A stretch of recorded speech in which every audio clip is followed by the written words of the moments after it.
because not all CERT programs have the classes year-round. So they go wherever. We've got Rancho, we've got people from Chino, Claremont that come out, take the classes. If there's a team in, say, Wrightwood, and their hazard is dealing with wildfires, we build exercises to train that team so when that actually occurs in real life, they're ready to respond accordingly, as well as us being ready to work with them to make sure that we're keeping the community safe. Right now we were doing all the CTE classes, which is basically the hands-on, the law enforcement classes, the medical classes, and we are also now enrolling it into the ROTC.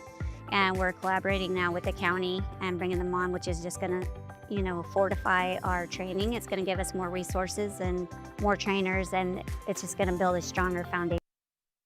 As we are building up our teams, we want to keep our team engaged because thankfully we don't have disasters every day. So with that, we have exercises coming up, we have trainings, so that way you can practice the skills that you've learned in the basic trainings and some of the trainings that we hold throughout the year. So we have a lot of fun, exciting things coming up planned for 2026, and we encourage everybody to be a volunteer and support the county. Join not only for yourself, but also for your family.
Testing.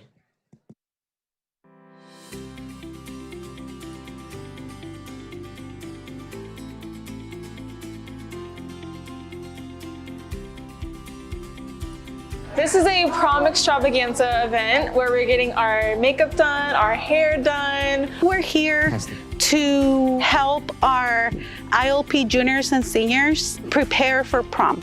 They're telling us what we can do, how we can get ready and stuff like that. And right now, I'm getting my hair done.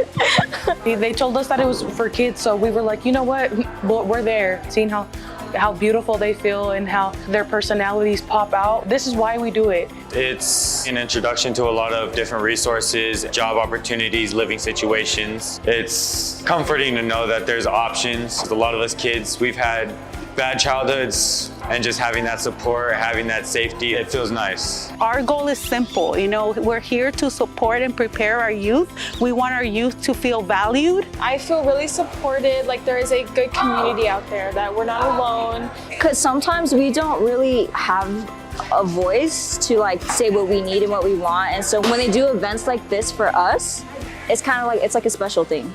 It makes me feel seen. I haven't had a lot of that feeling in my life personally, so I think I'm not just on my own or invisible. It makes me feel included and accepted and actually cared for.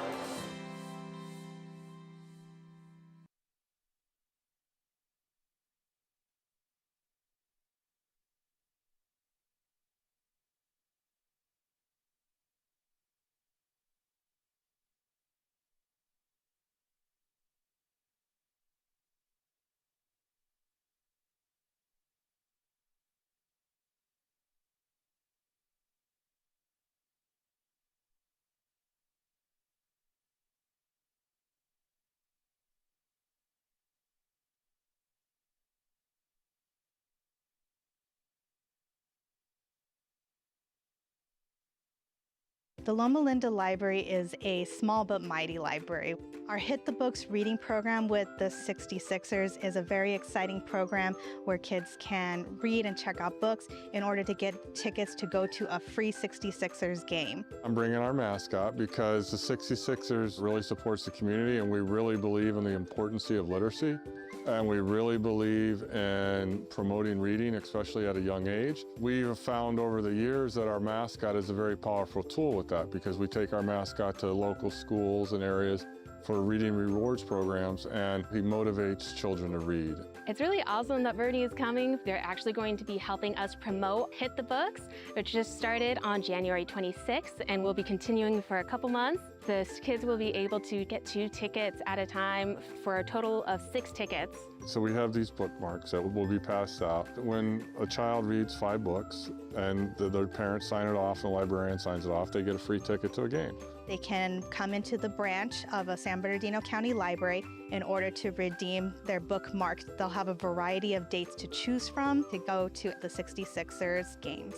And we are so excited to be able to offer that to kids 17 and under. We're going to celebrate their reading accomplishments at the game to show how proud we are of all the young readers. Bernie's proud, the 66ers are proud, and of course the librarians and their parents are proud. We just encourage everybody to read, turn their bookmarks in, and come enjoy us for a night at the game. The Loma Linda Library is a small but mighty library. Our Hit the Books reading program with the 66ers is a very exciting program where kids can read and check out books in order to get tickets to go to a free 66ers game. I'm bringing our mascot because the 66ers really supports the community, and we really believe in the importance of literacy. And we really believe in promoting reading, especially at a young age. We've found over the years that our mascot is a very powerful tool with that, because we take our mascot to local schools and areas for reading rewards programs, and he motivates children to read. It's really awesome that Verdi is coming. They're actually going to be helping us promote Hit the Books, which just started on January 26th and will be continuing for a couple months. The kids will be able to get 2 tickets at a time for a total of 6 tickets. So we have these bookmarks that will be passed out. When a child reads 5 books and their parents sign it off and the librarian signs it off, they get a free ticket to a game. They can come into the branch of a San Bernardino County Library in order to redeem their bookmark. They'll have a variety of dates to choose from to go to the 66ers games. And we are so excited to be able to offer that to kids 17 and under. We're going to celebrate their reading accomplishments at the game to show how proud we are of all the young readers. Bernie's proud, the 66ers are proud, and of course the librarians and their parents are proud. We just encourage everybody to read, turn their bookmarks in, and come enjoy us for a night at the game.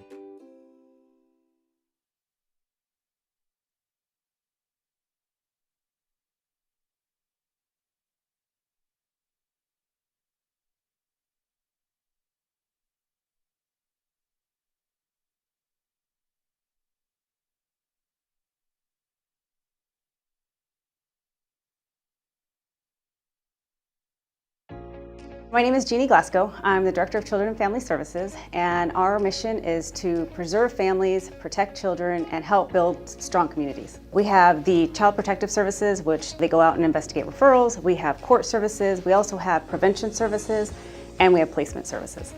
CFS is always helping out with the children, you know, in a lot of different ways. And for the parents, it's just so helpful.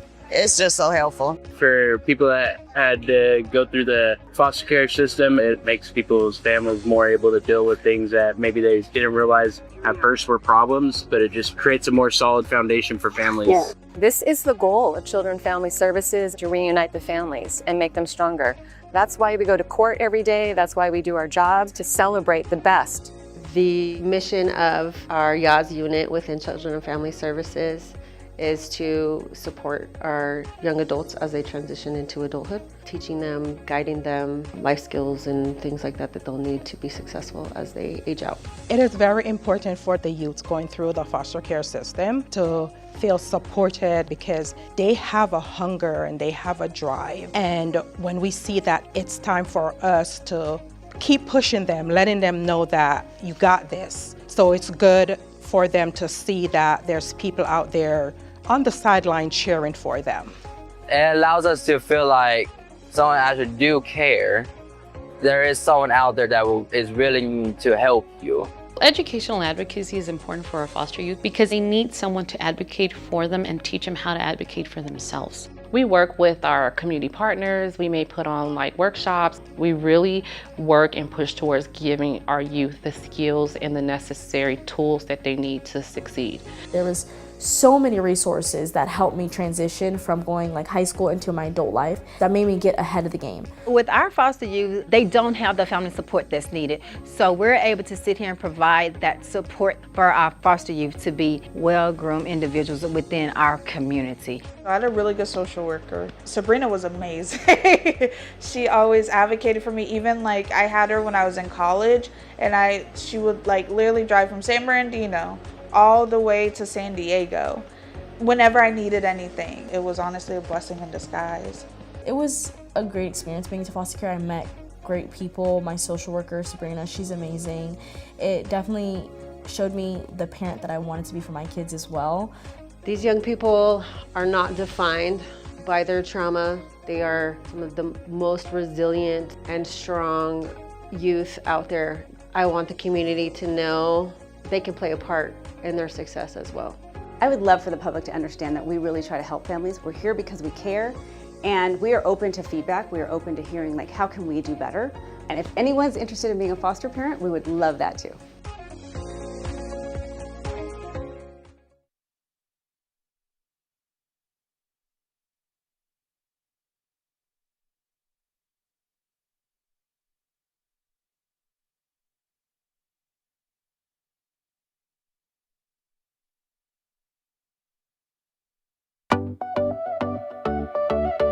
Welcome to PERC, where opportunity learns, grows, and thrives here. This type of facility, these state-of-the-art facilities, is what changes our county culture. It's what allows folks to learn and grow and continue to serve the great communities that we all represent. What PERC represents is innovation and forward momentum for the county. It's where we bring people together to learn, grow, and support one another. When you see the classrooms, the open spaces, the technology built into this center, you see a promise to our employees that there's opportunity for growth. This right here, this building, is so much more than drywall and concrete and carpet. It is the home where information is going to be shared and where knowledge is going to be embedded into our future leaders. This hub will be a home for onboarding our staff, for developing supervisors and managers, and for creating the future of leadership in our county. Every single employee who walks through these doors will carry learning back to their teams and back into the community.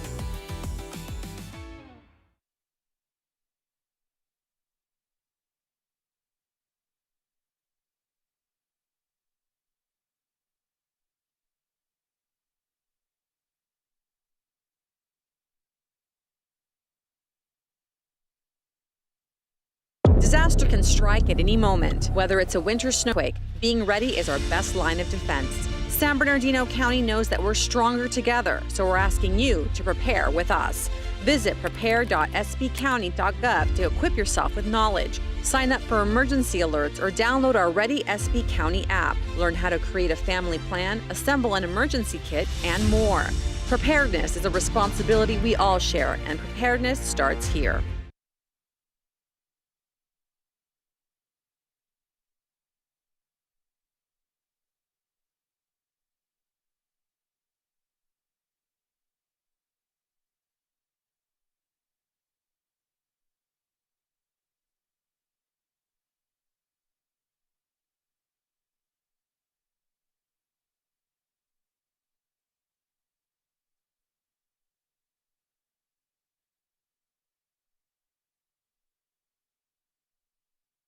When wildfires, flooding, earthquakes, or any emergency threatens our communities, San Bernardino County responds. I'm Trevor Leja, San Bernardino County Assistant Executive Officer. We serve 2.2 million residents with approximately 5,500 first responders on the front lines. Their service is extraordinary, but in a major emergency, they can't do it alone. Under California Government Code 3100, every government employee is designated as a disaster service worker. ready to step in when disaster strikes. In those critical moments, your skills become a lifeline. You may help deliver supplies, staff shelters, support communications, or keep essential services running, and that makes a difference. When public servants step forward, our communities recover faster. Remember the impact you have and the trust our community places in you each and every day. We all represent the best of San Bernardino County, and when our community needs us, it is our duty to serve.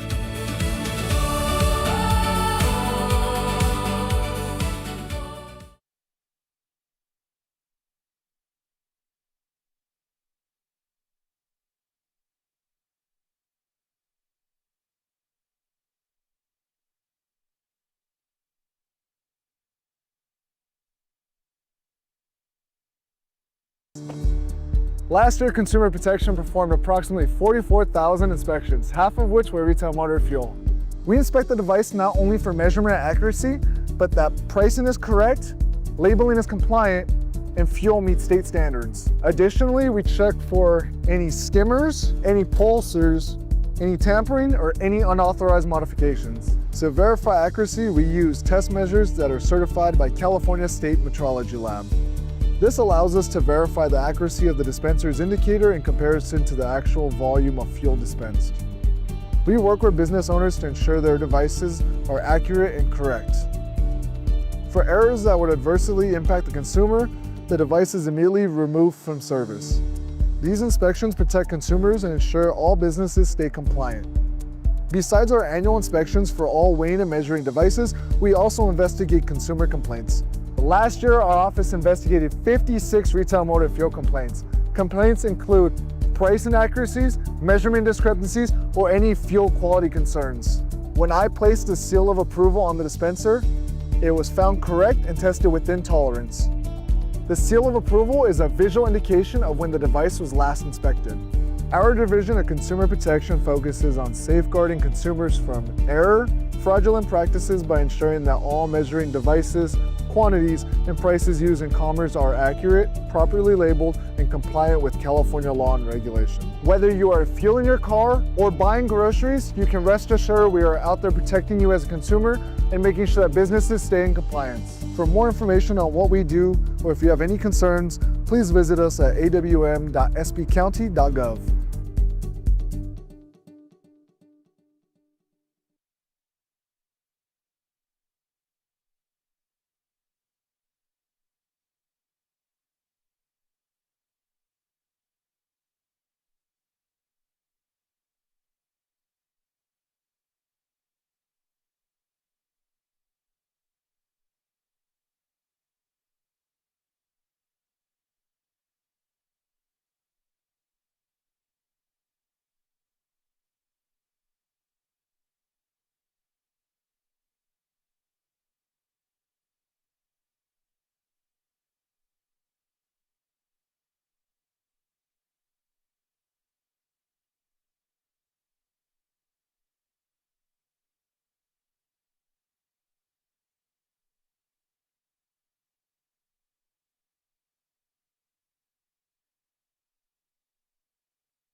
During a major disaster, staying informed is crucial. Sign up for the San Bernardino County Telephone Emergency Notification System, TENS, to receive emergency alerts for your area. TENS alerts are sent via phone and text, providing you with critical updates such as evacuation warnings and orders. Simply register with a valid San Bernardino County address. Don't wait until it's too late. Register now at oes.sbcounty.gov. Connect with us, stay prepared, stay informed.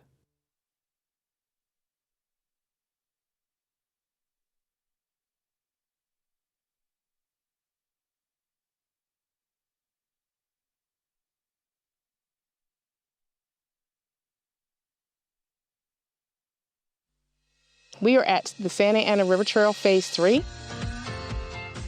It goes from Waterman to California. We have a countywide vision, and within that vision, we talk about healthy living and improving our quality of life here, and this really fits into the vision. We have like 7.1 miles that are done for SART 1 and 2. This will add another 3.9 miles to it, and I believe the next section will add another 3 miles. This is really about improving the quality of life of our individuals, giving people to have an active lifestyle in our county and connect, walking paths and transit. And that's just so important. Even if you don't ride a bike and you just walk, this is the most peaceful, and especially this new part of the trail, it seems to be that it's raised up a little bit. And it was just like you get to see things that you wouldn't see anywhere else. This is a Class 1 bike trail, not a Class 2, not a Class 3, Class 1, which is the Cadillac of bike trails. And that is a wonderful thing because that means that is a dedicated space for us and we don't have to fight with vehicular traffic. We put just under $7 million into this stretch of the Santa Ana River Trail. It brings us one step closer to completing the entire Santa Ana River Trail vision, connecting the Inland Empire to the coast, from the crest of the San Bernardino Mountains to the mouth of the Santa Ana River in Huntington Beach. This is the type of project that is really one of my favorites for what it does for the quality of life for the community. Seeing people walk on it, having fun on this trail and greeting each other with a good morning, right? The sense of community that it brings is just amazing. The nice part about this trail is that when you go that way to the east, it's a little bit more curvy. It's a little bit more pleasant. You have tunnels. As you go further to the west, it's not as shaded, but the whole trail is beautiful. Although we are finished with phase 3 of this Santa Ana River Trail today, there's more. And that is, we are in the design phase of what is known as phase 4A, which is a 3.7 mile stretch of the Santa Ana River Trail. And that's planned for construction in mid-2027. If we don't provide this type of infrastructure for folks that want to have this third place to enjoy and to go out there and have fun, they're gonna go somewhere else, right? So it's wonderful that we're providing this opportunity for folks to work, play, and live in the county of San Bernardino.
San Bernardino County constituents have been saying for over the years they need help with having affordable vaccines provided for them, as well as spays and neuters. Our Animal Care's mobile services does provide services such as vaccines, microchipping. We also have our licensing department here with us. San Bernardino County is huge, so having a mobile unit lets us get out and give services to every corner of our county. This mobile unit will be operating here at the shelter for the shelter pets before they're adopted, as well as into the community of the unincorporated areas of San Bernardino. Honestly, it is very convenient. The wait time is very helpful, like it's fast.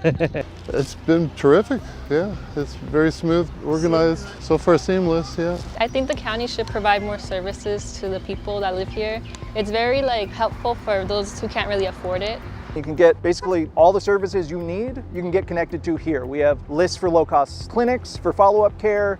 We can get you basically started on the right track with your animal. We have had a lot of positive feedback. You can see it in their eyes as well as their animals that they're very happy that they're able to come in their own neighborhood and get these services provided for them. For services for this mobile unit, please just make sure that you check out our social media for San Bernardino Animal Care as well as our website.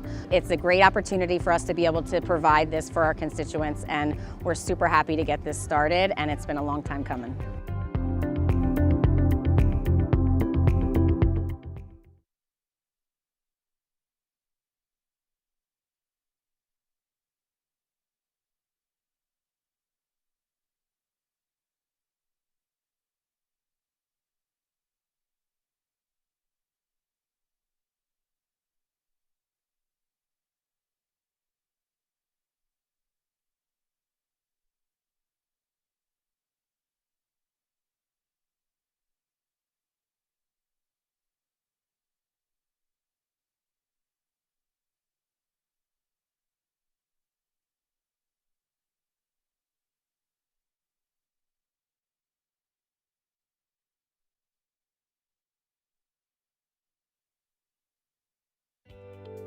The San Bernardino County Fire Hazard Abatement Program is administered by code enforcement under the authority of County Fire. We proactively identify fire hazards throughout all regions of the county to create defensible space for first responders and to help reduce the effect of wildfires. It's important that county residents are aware of the Fire Hazard Abatement Program and understand that proactive measures are necessary to protect your home and your neighbors and your community. We conduct seasonal inspections looking for various fire hazards, hoping to improve defensible space to protect first responders and provide overall safety of the community. Residents can minimize hazards on their property by taking home hardening techniques, creating defensible space, and reducing hazardous fuels around their home. Doing self-inspections of their properties, ensuring that there's no flammable debris or combustibles that need to be removed further away from your residence, and or maintaining the vegetation that grows on your property. Community safety starts with all of us. When property owners do their part to maintain their properties, it strengthens our collective ability to protect families, neighborhoods, and first responders from the effects of wildfire.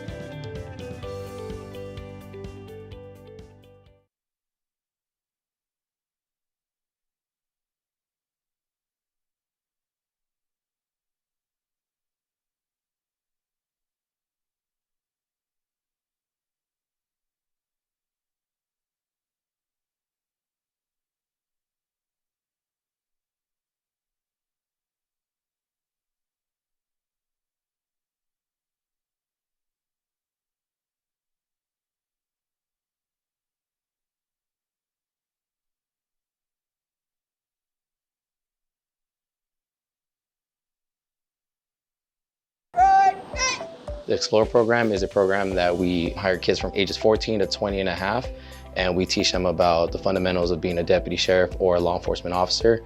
And also when they age out at 20 and a half, we help them get hired if they desire a career in law enforcement. It's a great way for any teenager interested out there that wants to pursue a career here in law enforcement.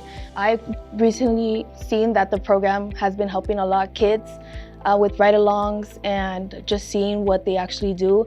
It's a great way for any teenagers out there to see what a deputy does throughout their day of work.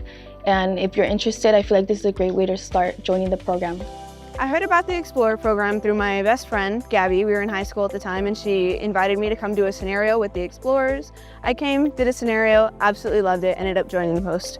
I really enjoy the ride-alongs. Those are probably my favorite thing to do, but competitions are also very cool. I get to bond with my team and my advisors. We all kind of push each other to our limits during competition. I've been an advisor for about 6 months now. I've been to one Explorer competition, and I've been to dozens of trainings with the Explorers themselves, taking them out for ride-alongs, and seeing them develop from when I first contacted them to now has been really cool to see. Just how they've changed and how they speak to people, how they speak to the public, how they carry themselves at volunteer events, just in 6 months has been really outstanding. So I became an Explorer advisor because I had a teacher in high school. She looked out for me very well, and she took me under her wing and made sure that I was okay and kind of guided me on the right path. So I remember what it was like to be that kid that needed some guidance. So this is my way of giving back for that teacher that helped me on the right path. I'm interested in a career in law enforcement because of this program and the things that I've learned from it.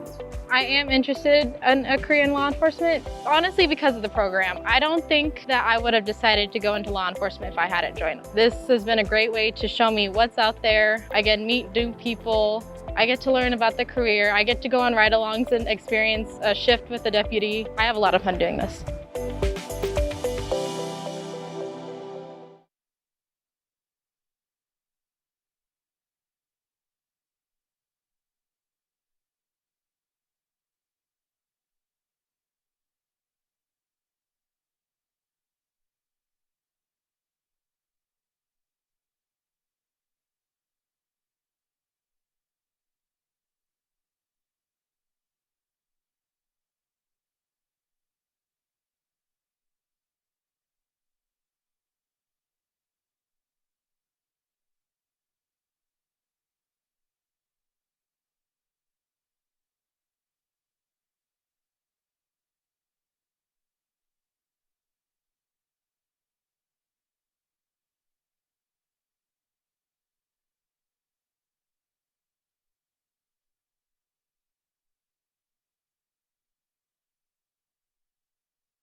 The SPARK program is a program that was designed with the mindset of giving gainful employment to community youth and foster youth across this county. It's also providing an incredible opportunity for so many young adults to learn about what public service is, to learn about different occupations and career pathways. They're being paired up with mentors and coaches. We had approximately 1,200 youth apply for the opportunity to be part of the SPARK program. Out of that, 131 were selected. There were 84 community youth and 47 foster youth. When the interns initially applied for the position themselves, they listed interests. The team who reviewed those applications did align the type of work they were going to be doing with the type of careers they'd like to pursue in the future. I applied for the program because I thought it'd be a great opportunity to gain hands-on experience, have my actual first job, and just learn about my local government. I'm assigned to the Office of Emergency Services. I've gotten to see how creative and innovative this department is, and I feel like it's just shown how public service can be dynamic and forward-thinking. There's teams behind every program that happens. There's approvals that have to get done, a lot more budgeting than I first realized. People who work in public service, they care about the public. So it's cool figuring that out. I've learned about how to be professional in a workplace environment. It'll definitely be a resume builder. I can see myself working in this field in the future. From the workforce development standpoint, it allows us to have a talent pipeline for the future. And then on the other side of the coin is it allows a pipeline for our foster youth to explore opportunities that may even redirect the course of their life and put them on a trajectory that gives them stability and a long-term income.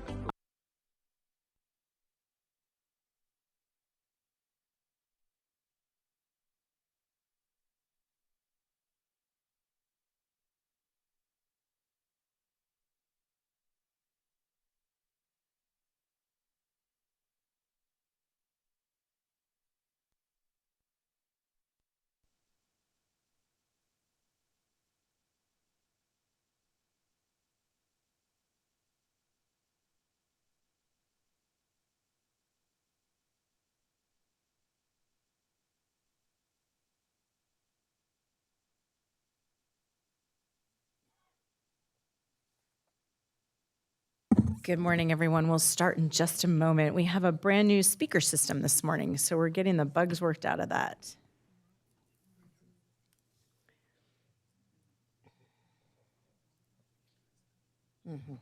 Yeah.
Good morning. I'd like to call this meeting to order and thank you all for joining us.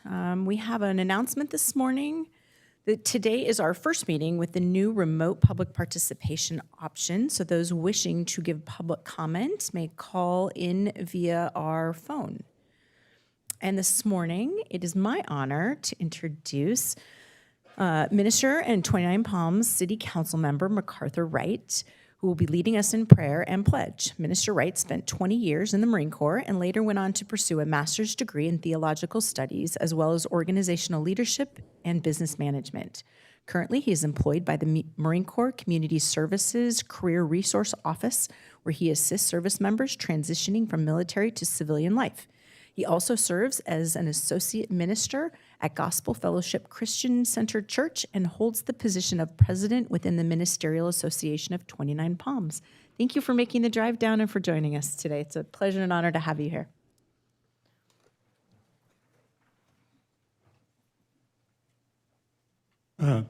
First, I want to express a sincere appreciation to Supervisor Don Rao and all of you for this wonderful opportunity to offer the invocation. It is truly a pleasure. So thank you. Let us pray. Heavenly Father, we come before you today with grateful hearts, acknowledging that you are the source of all wisdom, justice, and truth. Your word reminds us in Proverbs chapter 3, verse 4, 5, and 6, to trust you with all our hearts and to acknowledge you in all our ways, knowing that you will direct our path. Today, I ask that you would bless every member of this board with wisdom to make sound decisions, courage to stand for what is right, and the compassion to serve every resident with fairness, integrity, and humility. May every conversation be marked by respect, every decision guided by justice, and every action reflect a sincere commitment to the well-being of this county. God, we also pray for the dedicated public servants, first responders, law enforcement officers, firefighters, healthcare professionals, educators, military members, veterans, and county employees who faithfully serve our communities each day. Protect them, strengthen them, and bless the work of their hands. Lord, remind us that true leadership is measured not by power, but by service. Help each of us to seek unity over division, solution over conflict, and the common good above personal interests. As this meeting begins, may your peace fill this room, your wisdom guide every decision, and your favor rest upon San Bernardino County. We thank you for your continued blessing upon this county, upon the state of California, and upon the United States of America. And God, I ask this things in the mighty and matchless name of our Lord and Savior, Jesus Christ. Amen. Let's face the flag. Ready, begin. I pledge allegiance to the flag of the United States of America and to the republic for which it stands, one nation, under God, indivisible, with liberty and justice for all.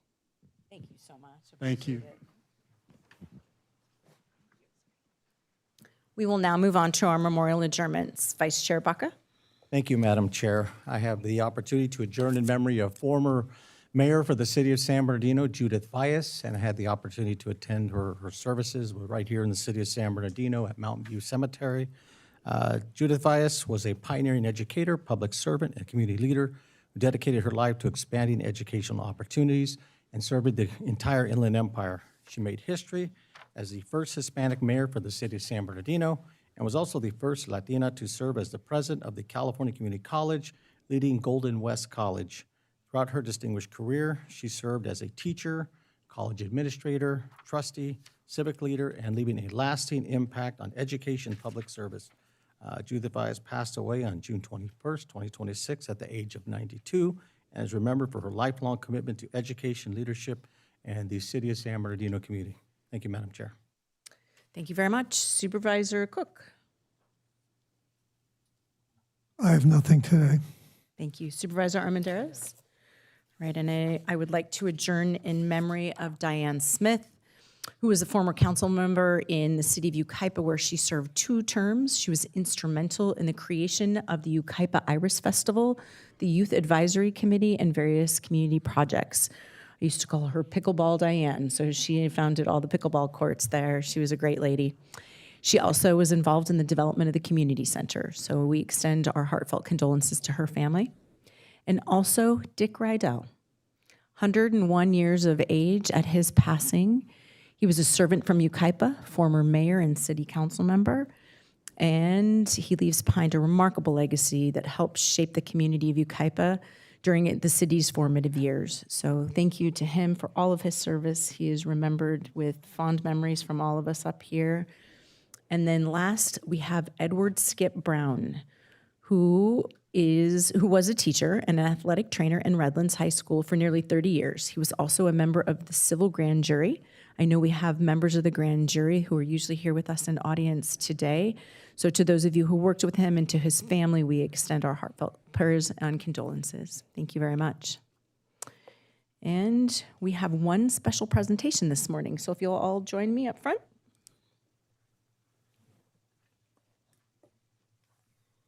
Could I please ask Christina Entz to join us?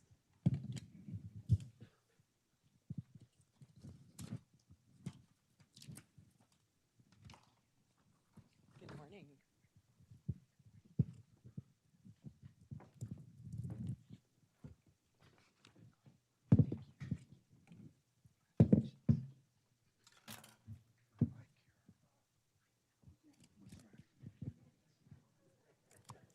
They're comparing notes. It is an honor to be here today to recognize Christina, who has served 37 years with the county. She began her career in 1989 as a clinical intern at the AgeWise program in the Department of Behavioral Health. She worked her entire career with the department and advanced through numerous clinical and leadership roles. Christina is retiring as a senior program manager with the 24-hour and specialty services division. We thank you for all of your years of service and your dedication to all of our residents and our county family. Thank you very much. Thank you.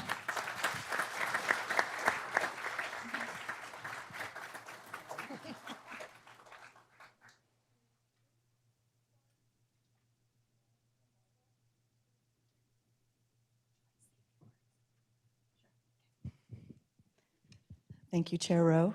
I just want to say thank you to the county for the opportunity for many years. It has been my honor and privilege to serve the community of our county. Thank you. Do you have family you want to bring up for photos? Yeah, I have my husband and my son here today. Come on up for a photo. I'm going to trade you. Okay. And give you that.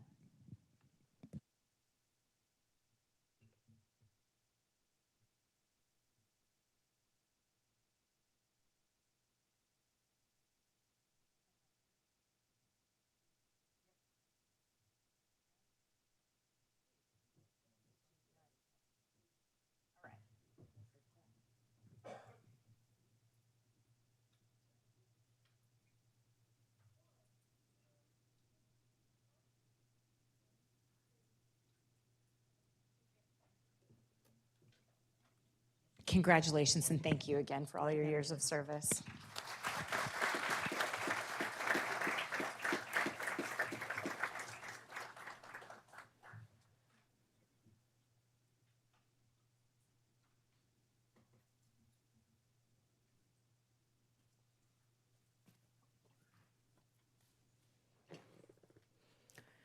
We will now move on to reports from County Council. Laura?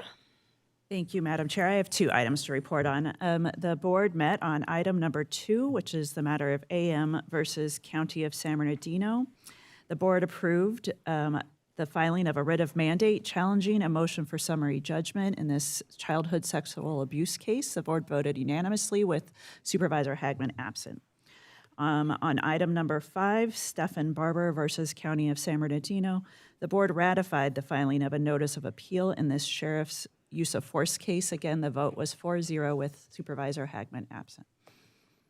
Thank you very much. That brings us to our individual board member comments. Vice Chair Baca. Yeah, thank you, Madam Chair. I know we haven't had a meeting in a month, but just quite a bit has happened throughout our county, and just want to highlight some of the great things going on in our community. The first one is the celebration of the Bloomington Sewer Infrastructure Project, which was a $2.25 million sewer project in the community of Bloomington. So what it did is along Marigold, Locust, and Linden, allowing approximately 150 properties to transition from septic to sewer, and this was completed on June 25th. Also, we celebrated the opening of our Kern Street Adult Residential Facility, which was a $2.5 million county investment, which will allow 30 additional beds for those experiencing homelessness, behavioral health, and challenges for those transitioning back to the community coming out of formerly incarcerated individuals. That was done on June 25th. Also, we celebrated at Glen Helen Regional Park, the Nature Island Playground. This was a $2.46 million investment, American Rescue Plan Act money. I want to thank Congressman Aguilar for his investment in the improvements here at Glen Helen. Also, we celebrated the San Bernardino Community Wellness Campus. This was a $35 million project in the city of San Bernardino. The county's contribution was $1.48 million. So this will add for interim housing, healthcare, and supportive services for many of our homeless throughout this community. And also, we celebrated as a group the Spark Internship closing ceremony. I want to thank staff for putting this together and allowing the 185 students that came through our county to work throughout several departments to get experience being in the county and hopefully become part of our farm system. So thank you to the county staff. Also, we had 20 students that graduated from the Arrowhead Regional Medical Center internship program. I want to thank Andrew Goldbrack and his team for really working to give our students that experience and internship. Also, CFS, this past weekend, they had a backpack giveaway. I want to thank the team for CFS for doing a great job making sure all the students of foster care had an opportunity to get a backpack. That was at San Bernardino High School. And then also we celebrated the Rialto International Healing Garden. It was a $2 million investment from the County of San Bernardino, a $6 million program which will allow special needs students to have outdoor access to classrooms. Also, we had our 5th District Advisory Council. I want to announce it that on August 21st, we'll have applications due, so any of those interested in sending students, juniors and seniors, to participate in our Youth Advisory Council. And then tonight, I know we have many, many national night outs, but one of the ones I want to highlight is at Bloomington. We have our national night out with our San Bernardino County Sheriffs will be there. The other thing we'll be celebrating there is brand new swing sets at Ayala Park, along with some outdoor shelters. I want to thank Public Works staff for their good work. And then also, tomorrow, we'll be having our backpack giveaway at Monterey Elementary School, which is one of our schools in our county unincorporated areas. And the last thing to do is want to highlight some agenda items. Item 4, it's a $206,000 investment at Pacuma K through 8 Elementary School in the Rosina Ranch community, which will provide shade structures for the outdoor park. Item 38, we're going to make significant investments in the Eisenhower High School baseball fields through our discretionary money. Also, item 74, we're making continued progress on the Glen Helen Parkway Bridge, which is an $80 million project, which was a bridge that was incomplete. Looking forward to that being done next summer. And the last item, just want to thank staff for their 85 for their continued education for reentry support, the partnership with 5 Keys Charter School to make sure those that are formerly incarcerated get GED participation, high school diploma classes, and English language instruction. And this is done through the Sheriff's Department. So thank you for your great work. Thank you, Madam Chair. Thank you very much. Supervisor Cook. Yes, I just want to make a comment about the weather and where we all live. And it's something right now that I think people think they know about the desert and everything. The desert is very, very unforgiving. And if you get out there, whether you want to take a picture of some one little flower that grew, you better have some water and you better have some people with you. It just seems like every year there's somebody getting lost in the great desert that we have there. And you try to caution people. I spent many years in the Marine Corps, and I think I always remember when we had an exercise out in the Mojave Desert. And if you don't recognize the dangers, the beauty, everything like that, it's very unforgiving. So just a word of caution, and I hope everybody has a great summer. I'm going to go back and east and see my kids. So I'll be broke for the next 3 months. And I won't tell you where they have a way of, anyway, I won't go into that, but it's a good fund. Support your children. Thank you. Thank you very much. Supervisor Armendariz. Yes, thank you, Chair. Just a couple of highlights. On the agenda today, we have investments from the 2nd District of almost to the tunes of $200,000, where we're giving back to the 2nd District, everyone from our Fontana Pop Warner organizations, our Fontana baseball organizations, child advocacy groups, our South Fontana, our Southridge Little League. And one that I actually really want to highlight is we're actually collaborating with Parks and Rec, and we're going to be investing $100,000 into programming that will affect the 2nd District. So if you live in the 2nd District, look at some exciting things coming up that we will be hosting, utilizing discretionary funds, partnering with our regional park system. Also, a couple of things I want to highlight are some upcoming events we have. We have our pop-up office hours coming on August 6th from 11:30 to 2:30 at Bobo Corner in the city of Fontana. Come on out if you want to have some discussion with us. We will be hosting our 2nd District Open House on August 20th. Put it on your calendar from 5 to 7:30. It'll be in the city of Rancho Cucamonga at our district office. I want to thank all the county departments that are going to turn out and help so that we can actually showcase what the county does. This is our opportunity to show the community how we can be of help to them and demonstrate our worth, in my opinion, to show them all the departments that we have and what we can do for the community. Also, we are going to be having, in partnership with our regional parks, our first Family Fun Day, and that will be on August 29th from 10 to 2. We're going to have blow-ups. We're going to have all kinds of items, county resources there. So if you're available, come on out and celebrate with us our first annual Family Fun Day, and that will be on August 29th. A couple things that we've done in the last 2 weeks. We participated in our backpack giveaway with Simple Solutions and Rise to Grind, where we committed discretionary funds on prior. We also had our celebration for 10-year anniversary for La Tapatia, Mexican restaurant in the city of Fontana. We were able to tour the New Valley Communication Center and to see all the technology that has been put into that beautiful building. I attended NACO, where I was actually asked to be the co-chair of Behavioral Health Commission for them, so I will be participating at a national level on behalf of the county as the co-chair of Behavioral Health Committee. And also San Bernardino County MAPS campus tour. That was interesting for us to see how and what they're doing to help people adjust. And I want to take a moment to congratulate our Sparks program and all that they've done. Thank you guys for continuing to move that forward. That is something that everyone knows is very near and dear to my heart, and to see the next chapter and how it's going to move forward is exciting for me. Also, we will be participating in about 13 national night outs tonight. I will be going personally to about 13 of them, so I will be busy tonight starting at 5.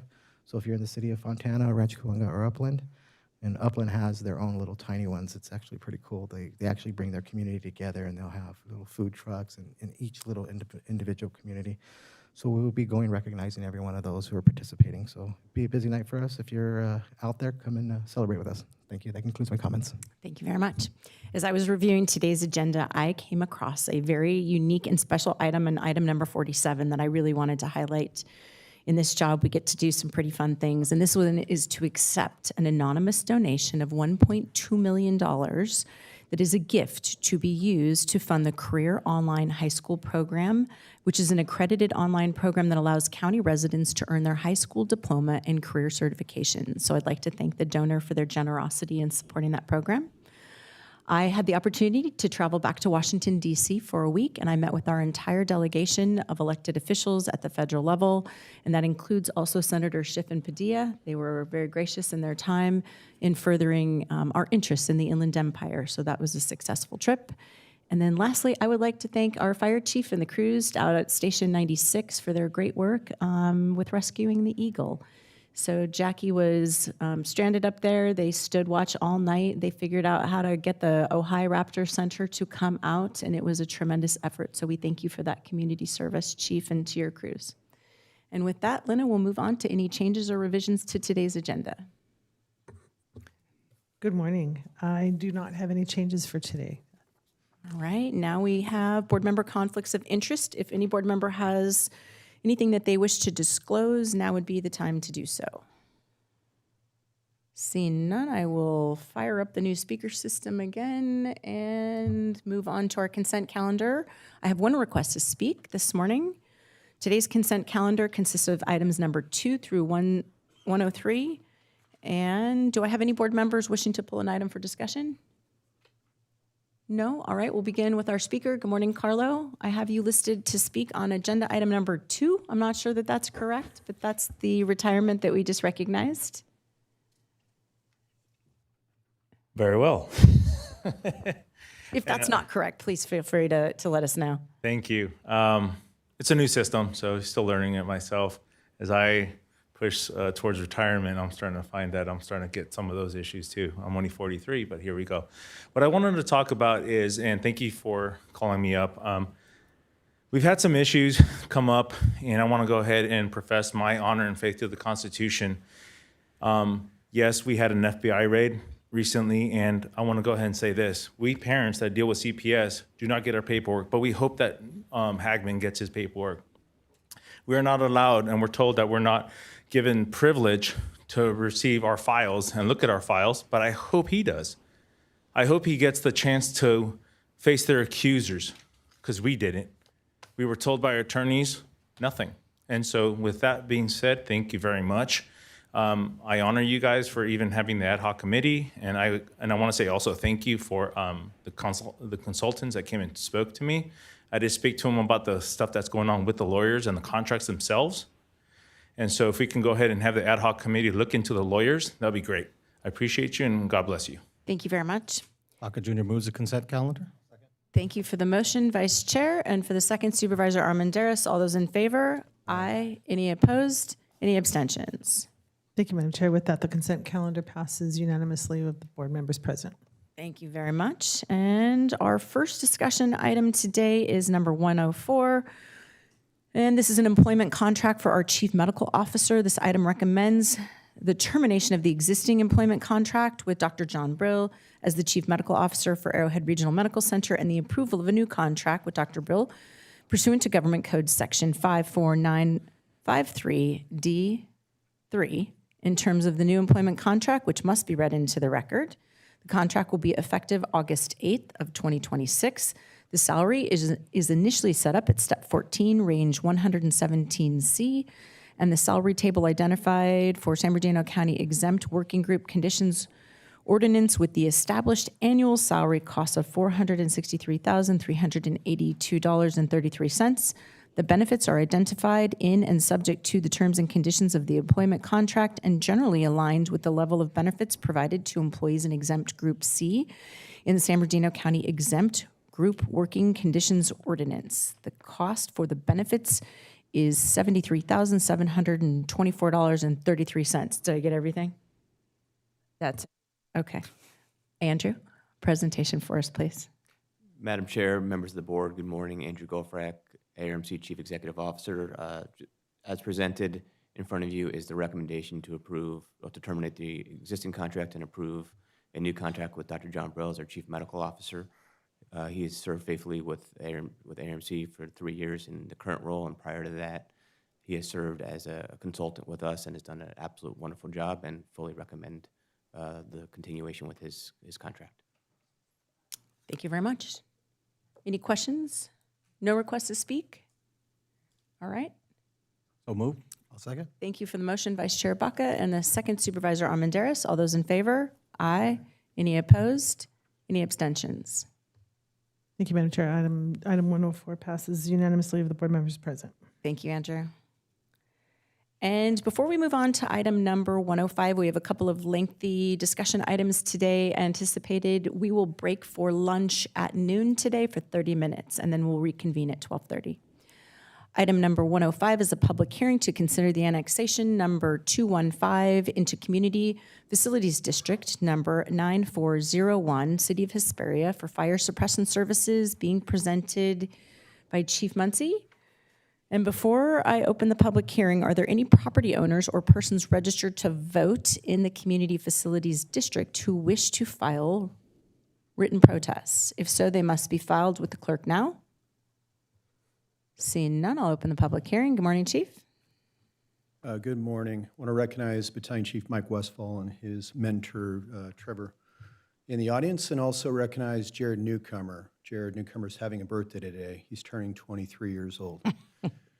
Amazon Services has applied to enter into Hesperia 94-01 with the APN number as written. The city conditions that any developer enter into this. This is a single property owner with a single property. The value is $616,822. Any questions? Not from me. Anybody? No? All right. Thank you for the presentation. I do not believe we have any members of the public wishing to speak on this item, so I will close the public hearing and entertain a motion on recommendations number 1 and 2. Baca Jr. moves. I'll second. Thank you, Vice Chair, for the motion, and Supervisor Armendariz for the second. All those in favor? Aye. Any opposed? Lena, you're going to tabulate and announce the results. Thank you, Madam Chair.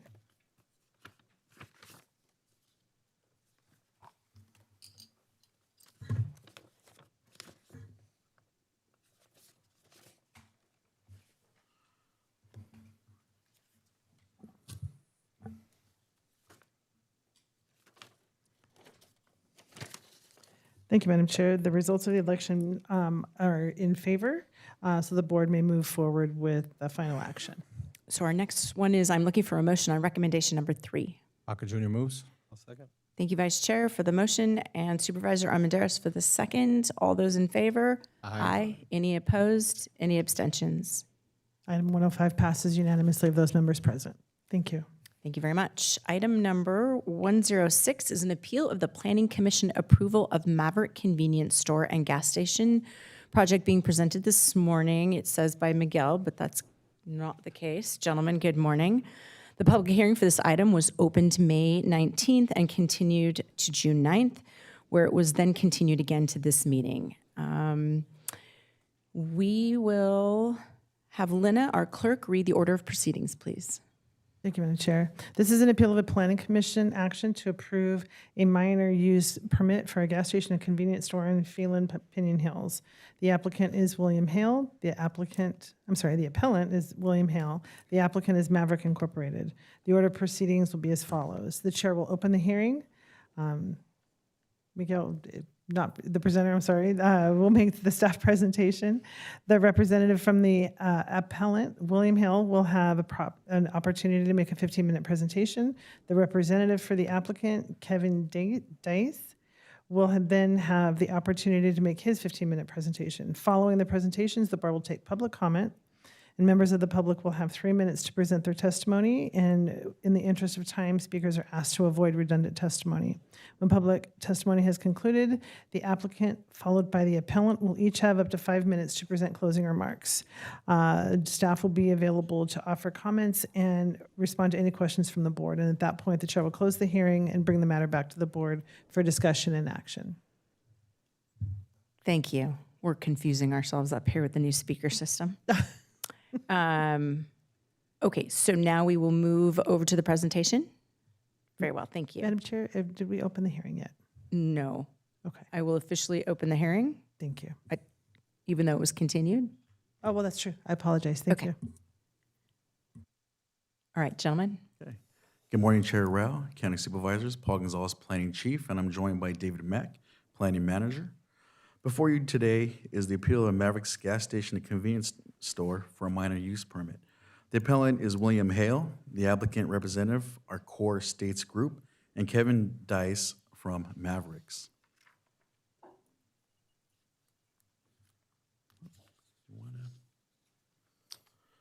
The Maverick Gas Station and Convenience Store consists of a request for a minor use permit to allow the construction and operation of a 5,637 square foot retail space, 15 fueling dispensing islands, 35 parking spaces, 3 underground storage tanks, 5 acres of landscaping, and a driveway and road improvements to Oasis Road and Buckhorn Road. The appellant filed by William Hale is based on concerns related to safety, traffic, community benefit, and environmental impacts. Specifically, the appellant contends surrounding roads are not designated to Surface Transportation Assistance Act of 1982, also known as STAA truck routes. Higher truck traffic volumes will impact students. The traffic analysis contained inconsistencies related to truck volumes and movements. The project creates safety risks for residents, school, and emergency services. The project is incompatible with the Opinion Hills area and general policies. There were staff report discrepancies, and the project has relied on incomplete and inaccurate information. Staff reviewed the contentions and does not believe the contentions are accurate, given Highway 138 near Phil and Pinion Hills is designated as an STAA truck route. The closest school is 0.5 miles north of the site, across Highway 138 off Oasis Road. The traffic analysis reviewed and approved by Public Works Traffic Division discussed truck volumes and movements as well. There is no clear evidence that the gas station and related traffic would create safety concerns for residents, schools, or emergency services. Caltrans, Public Works, Traffic, Fire, and other responsible departments reviewed and accepted the project plans. The appellant did not specify what discrepancies existed in the prior staff reports and which information was inaccurate outside of the site plan, which we will discuss shortly. The Mavericks minor use permit has been extensive reviewed and considered by the county staff, departments, and responsible hearing bodies prior to this additional hearing. On December 11, 2025, the zoning administrator originally approved the minor use permit and added a condition to limited truck parking. On December 22, 2025, the first appeal was filed by William Hale, stating the appellant had concerns with the project.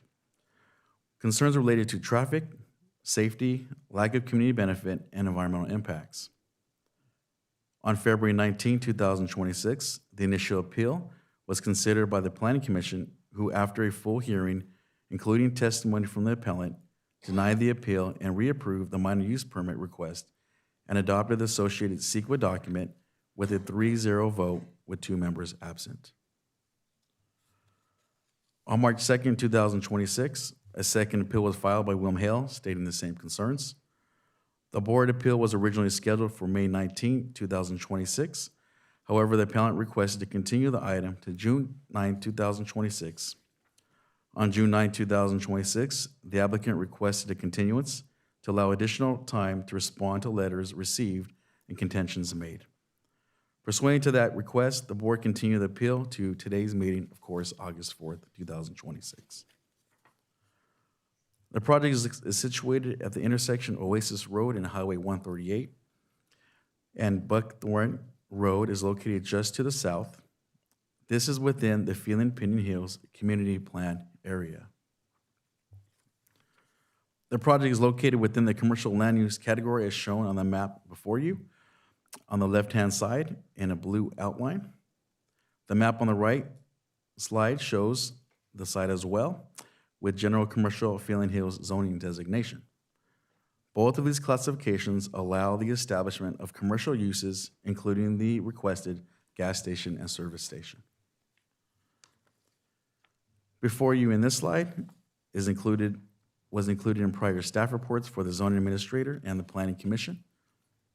The site plan shows drive aisle widths ranging from 40 to 50 feet, shown with the red arrows pointing to them. Parking spaces on the north portion of the site in blue circles. Underground storage tanks in the northeastern area near the pumps in red circles. Proposed landscape islands in the southeastern section, which include a bulb out section in a green circle. This is the updated site plan before you now, dated November 2025. Attached to the board appeal report and depicts the same project layout with a few minor changes. The parking spaces to the north were removed in the blue circles. The project will still comply, however, with parking requirements. The drive aisles were reduced to 34 feet in width uniformly across the site, shown with red arrows. The widths still comply with the fire regulations, which require only a minimum of 26 feet. The landscaping bulb out in the southern section was removed and shown in a green circle for better circulation.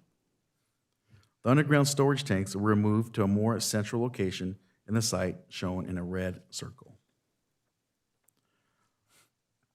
Depiction of truck turning movements, including STA trucks, are depicted as well.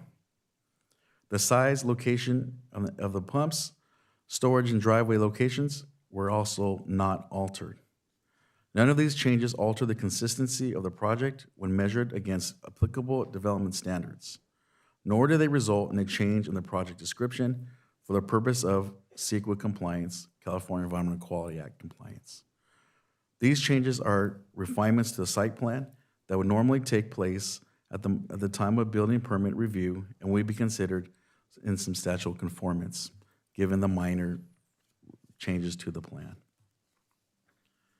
Before you are proposed elevations of what the station will look like. The project has been reviewed for its consistency with a countywide policy plan and has been determined to be consistent with policies and compatible with existing, compatibility with the natural environment, and consistent with land use maps, as well as the Phelan Pinyon Hills Community Action Plan guide focusing on statements which encourage commercial uses. The project has been evaluated for its conformance with Chapter 82.05 of the Development Code. It is found to be in conformance with the parking standards, proposing 35 parking spaces when only 25 are required, landscaping, setbacks, and all other standards of the Development Code. There is a 20% minimum landscape requirement, and the applicant will be providing 57%, not landscaping. The setback requirement ranges from 25 to 10 feet, which will be consistent with our Development Code. Lastly, there is a 35-foot height limit with a maximum of 20 feet being proposed. A mitigated negative declaration was prepared for the project.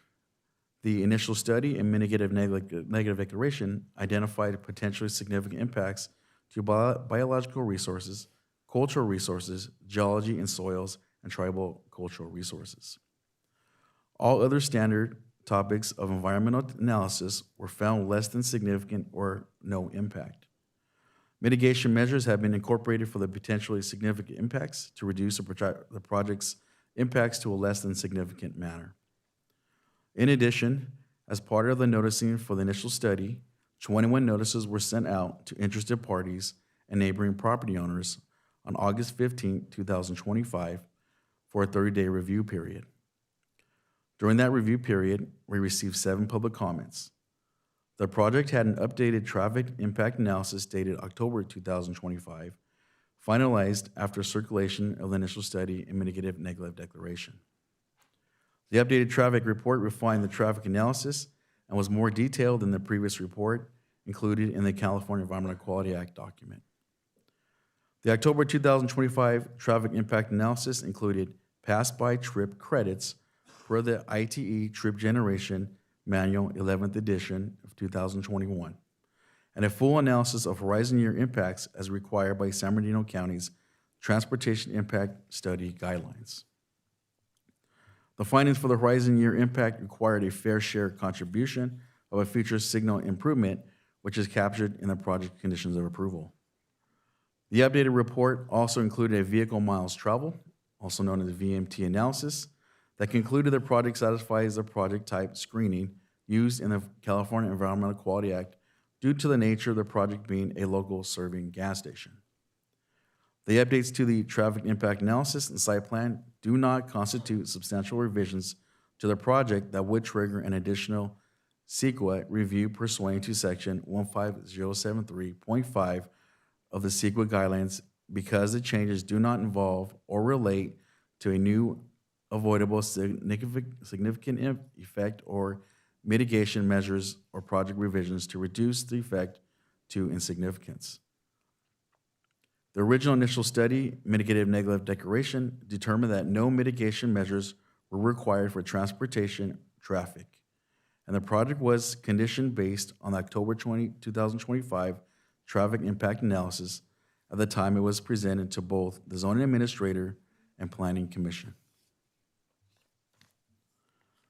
On March 4, 2025, in relation to the planning application being submitted, 21 notices were mailed to surrounding property owners. No public comments were received at this time. On November 21st, 2025, in relation to the zoning administrator hearing, 21 public hearing notices were mailed to surrounding property owners. During that time, 12 public comments were received. On January 26, 2026, in relation to the first appeal and planning commission hearing, 21 public hearing notices were mailed to surrounding property owners. 13 additional comments were received. These were included as part of the planning commission process. 3 were from the school district, 2 from Snowline School District concerns over adding traffic, 1 Pinion Hills Elementary School concerns for added traffic as well. 9 letters were received in opposition, and 1 letter was received in support. On May 9, 2026, 34 public hearing notices were mailed to surrounding property owners for the Board of Supervisor appeal, scheduled for May 19th. 10 comments were received, all in opposition. On May 19th, the board continued the item to June 9th, 2026. Since then, an additional 7 comments were received. All comments received have been supplied in the board packet. 5 letters in opposition, 2 letters in support. On June 9th, the board continued the item to August 4th, today of course, and since then we have received 1 additional letter which was received. All comments are included in the board packet as well. In summary, the project has been reviewed by multiple responsible departments, including Caltrans, Public Works, Traffic, San Bernardino County Fire, and various other departments and agencies. None have expressed concerns with the proposed project or raised concerns to public health and/or safety. Pursuant to 86.08.050 of the San Bernardino County Development Code, the board's consideration of the appeal is a de novo hearing or new hearing, and additional information can be introduced into the record for board consideration. The board should consider all evidence on the record and has the following options. The first option being denying the appeal and approve the minor use permit based on the evidence on the record and subject to the recommended conditions of approval. Number 2, approve the appeal and direct staff to return with findings for denial. And the third one, approve the appeal and direct the Planning Commission to reconsider the project. That concludes staff's presentation. Planning staff is available to answer any questions the board may have. The applicant appellant will also have a presentation shortly. Thank you. Thank you very much. At this time, I would like to ask the appellant to please come up for their presentation. We'll swap out down here at the front desk, and you will have 15 minutes once you're seated down there and settled.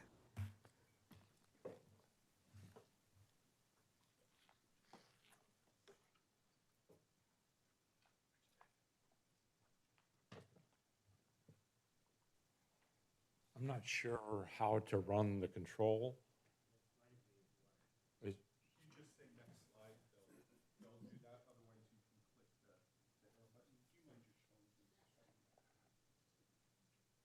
Yeah, I'd rather rather do it myself. Your PowerPoint, right? Is this your PowerPoint? No, I'm good. I can use- This PowerPoint is your PowerPoint, right? It's PowerPoint, yeah. Yeah, okay, so you can just press here. Press here. Oh, okay, Yeah, that's yeah, forward that's- and then yes, read backwards, backward, is that one yes. there? Okay.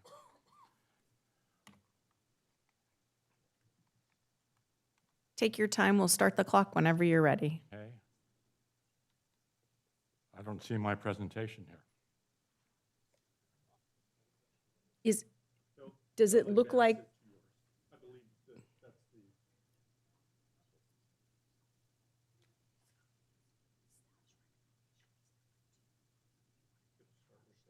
That's what we're looking for, yeah.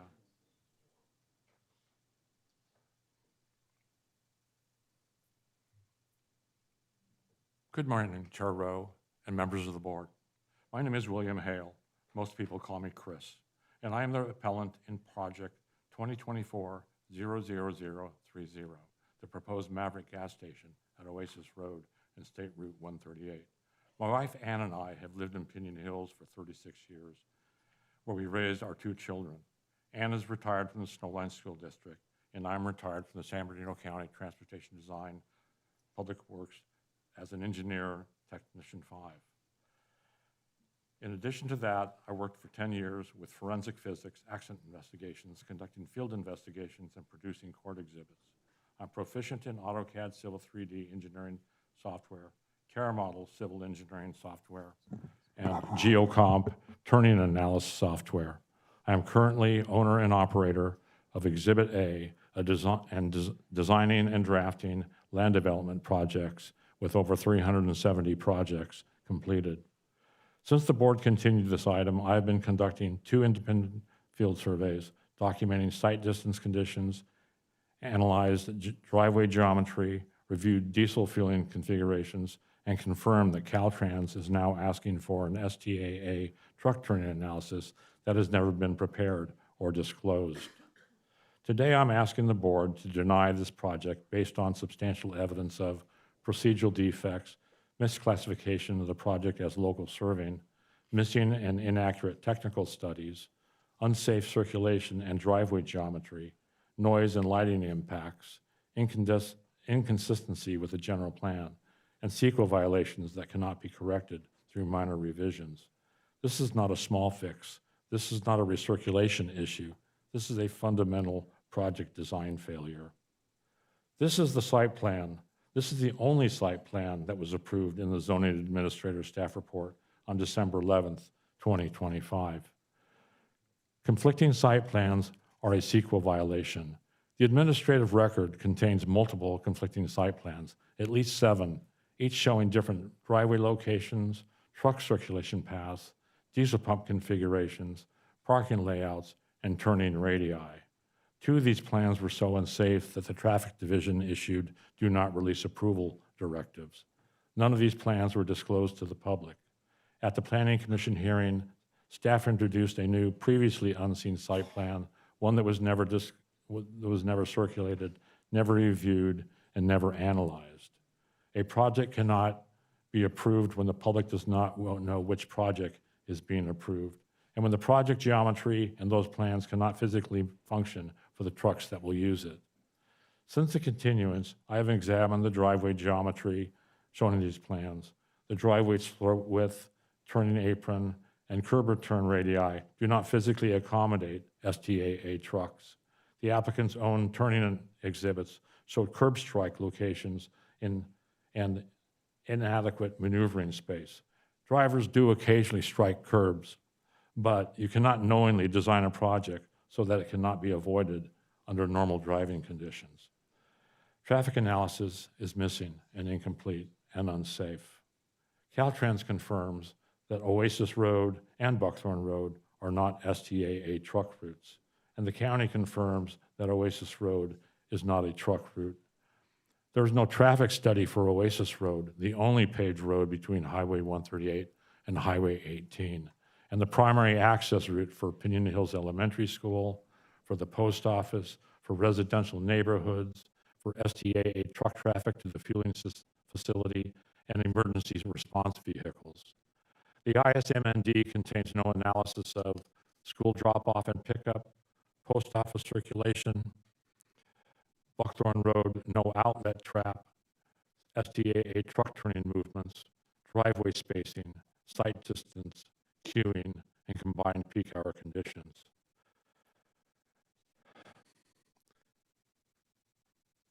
This is not a minor oversight. This is a complete absence of required analysis. The project was processed under a minor use permit, a lower tier permit intended for small local serving uses.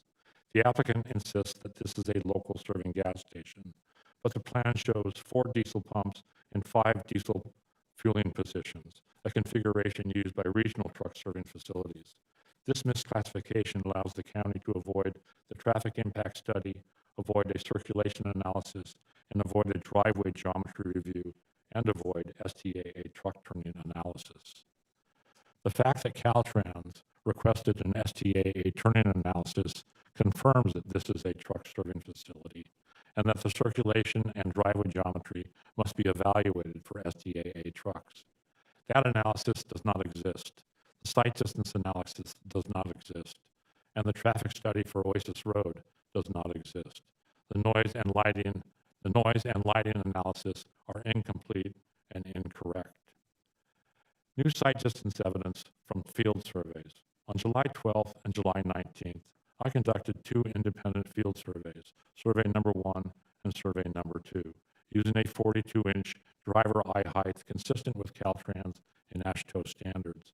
These surveys documented on northbound Oasis Road, the vertical curvature limits visibility of Highway 138. On southbound Oasis Road, there is a partial obstruction from the adjacent slope. On eastbound Buckthorn Road, the vegetation and shoulder geometry reduces visibility approaching Oasis Road. None of these conditions were analyzed in the ISMND. None were disclosed to the public. None were included in any traffic study. The site distance assumptions used in the applicant's analysis are incorrect. The board is being asked to approve a driveway and circulation system without any valid site distance evaluation for the actual approach roads that will serve the project. The noise study is not supported by substantial evidence. The noise study omits required ANSI elements, weather conditions, calibration data, microphone height, ground conditions, sensitive receptor photographs, and receptor coordinates. It claims ANSI compliance, but omits every required element of ANSI documentation. The noise study models two diesel fueling positions when the site shows 4 pumps and 5 diesel fueling positions. It assumes minimal nighttime activity, even though Maverick is a 24-hour operation. My own field measurements, taken after the continuance and are included in the exhibits, show higher ambient noise than reported in the study, higher nighttime propagation, greater sensitivity to diesel and truck noise in the rural environment. The applicant's consultant shows field measurements that have lower ambient baseline noise, over-optimistic propagation assumptions, and underestimated diesel and truck source levels. Noise levels 6 to 14 decibels lower than real-world conditions. The noise study is not just incomplete, it is wrong. It underestimates diesel truck noise, misrepresents fueling activity, and fails to document the actual baseline conditions. Lighting impacts were never analyzed. Pinion Hills is a rural dark sky community. There are no street lights on Oasis Road. Nighttime conditions are quiet and dark. The ISMND contains no analysis of canopy glare, light, LED price sign brightness, light trespass onto adjacent homes, sky glow, rural compatibility, or driver distraction. A 24-hour brightly illuminated commercial canopy and LED signage are incompatible with the rural environment and the dark sky expectations. The county approved a minor use permit without any lighting analysis for a project that was fundamentally changed the conditions along Oasis Road. procedural defects in both the Planning Commission and the Board of Supervisors processes. At the February 19th Planning Commission hearing, 2 commissioners were not seated at the dais. Commissioner Slowick coached the applicant on how to respond. Only 3 commissioners voted. The public was denied access to key documents. A new site plan was introduced without prior disclosure. Since the Board of Supervisors continuance, has the county circulated the approved site plan? Have they circulated a corrected traffic analysis?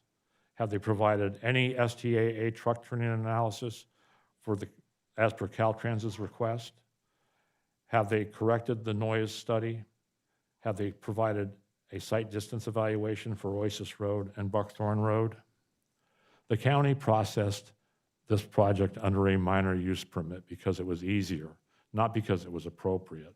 By misclassifying the regional truck serving facility as a local serving gas station, the county avoided the higher tier permit, avoiding a traffic impact study of Oasis Road north of Highway 138, avoided circulation and driveway geometry review, and avoided the findings and public protections of a conditional that a conditional use permit would require.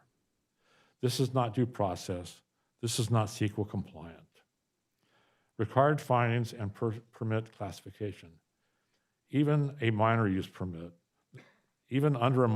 permit, the county must make discretionary findings consistent with the development code and CEQA. Those findings cannot be made here. The project is inconsistent with rural community character, noise policies, circulation and safety policies, dark sky and rural compatible expectations. This project creates traffic hazards, school area safety hazards, noise impacts, lighting impacts, emergency access conflicts. The ISMND is incomplete, inaccurate, missing required analysis based on conflicting site plans and not supported by substantial evidence. None of these findings can be made. A project that requires a higher tier permit cannot be approved under a lower tier permit simply because it's easier. The board cannot rely on a minor use permit that was issued only after the project was misclassified to avoid required analysis. Why denial is the only appropriate action? The project is not fixable through minor revisions. It's not fixable through recirculation. It's not fixable through conditions of approval. The fundamental design, a regional truck serving facility without direct access to the state highway, placed in a rural residential community, is incompatible with the general plan, the community plan, CEQA, public safety, and common sense. The board has the authority and the responsibility to deny a project when the findings cannot be made. The impacts cannot be mitigated. The process was flawed. The project is incompatible with the community. Supervisors, this is not a close call. This is not a technicality. This is a project that was not properly analyzed, was not properly disclosed, was not properly reviewed, was not properly presented. It cannot be approved without violating CEQA and county policy. The new field evidence collected since the continuance, combined with Caltrans's request for STAA truck turning analysis, confirms that the project is unsafe, incomplete, and incompatible with the rural community. For these reasons, I respectfully request that the board grant the appeal, vacate the Planning Commission's approval, and deny the project. Thank you for your time and consideration. Thank you for your presentation. I would now like to ask representatives of the applicant to please come forward, and if you'll trade positions with the appellant, and then you will have 15 minutes for your presentation once you are set up.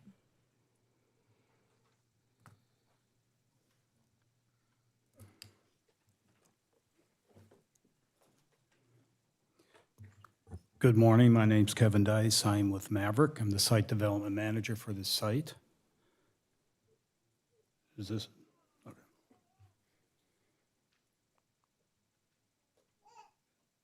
There we go.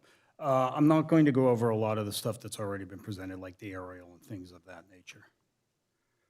This is the site plan overall.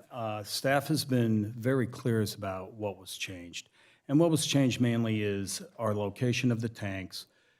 We eliminated some of the parking areas that were to the north side of the, what we call the forecourt. The geometry in which both driveways off Buckthorn and the turning radius going from Oasis into Buckthorn were changed to be a little bit more amenable to a STAA truck.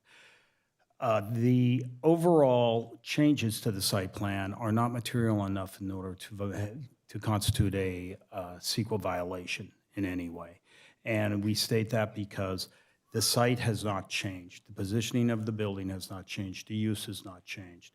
The overall accesses have not changed at all. So therefore, the site itself has remained the same. So we do not agree with the appellant that our overall site plan constitutes a violation of the CEQA.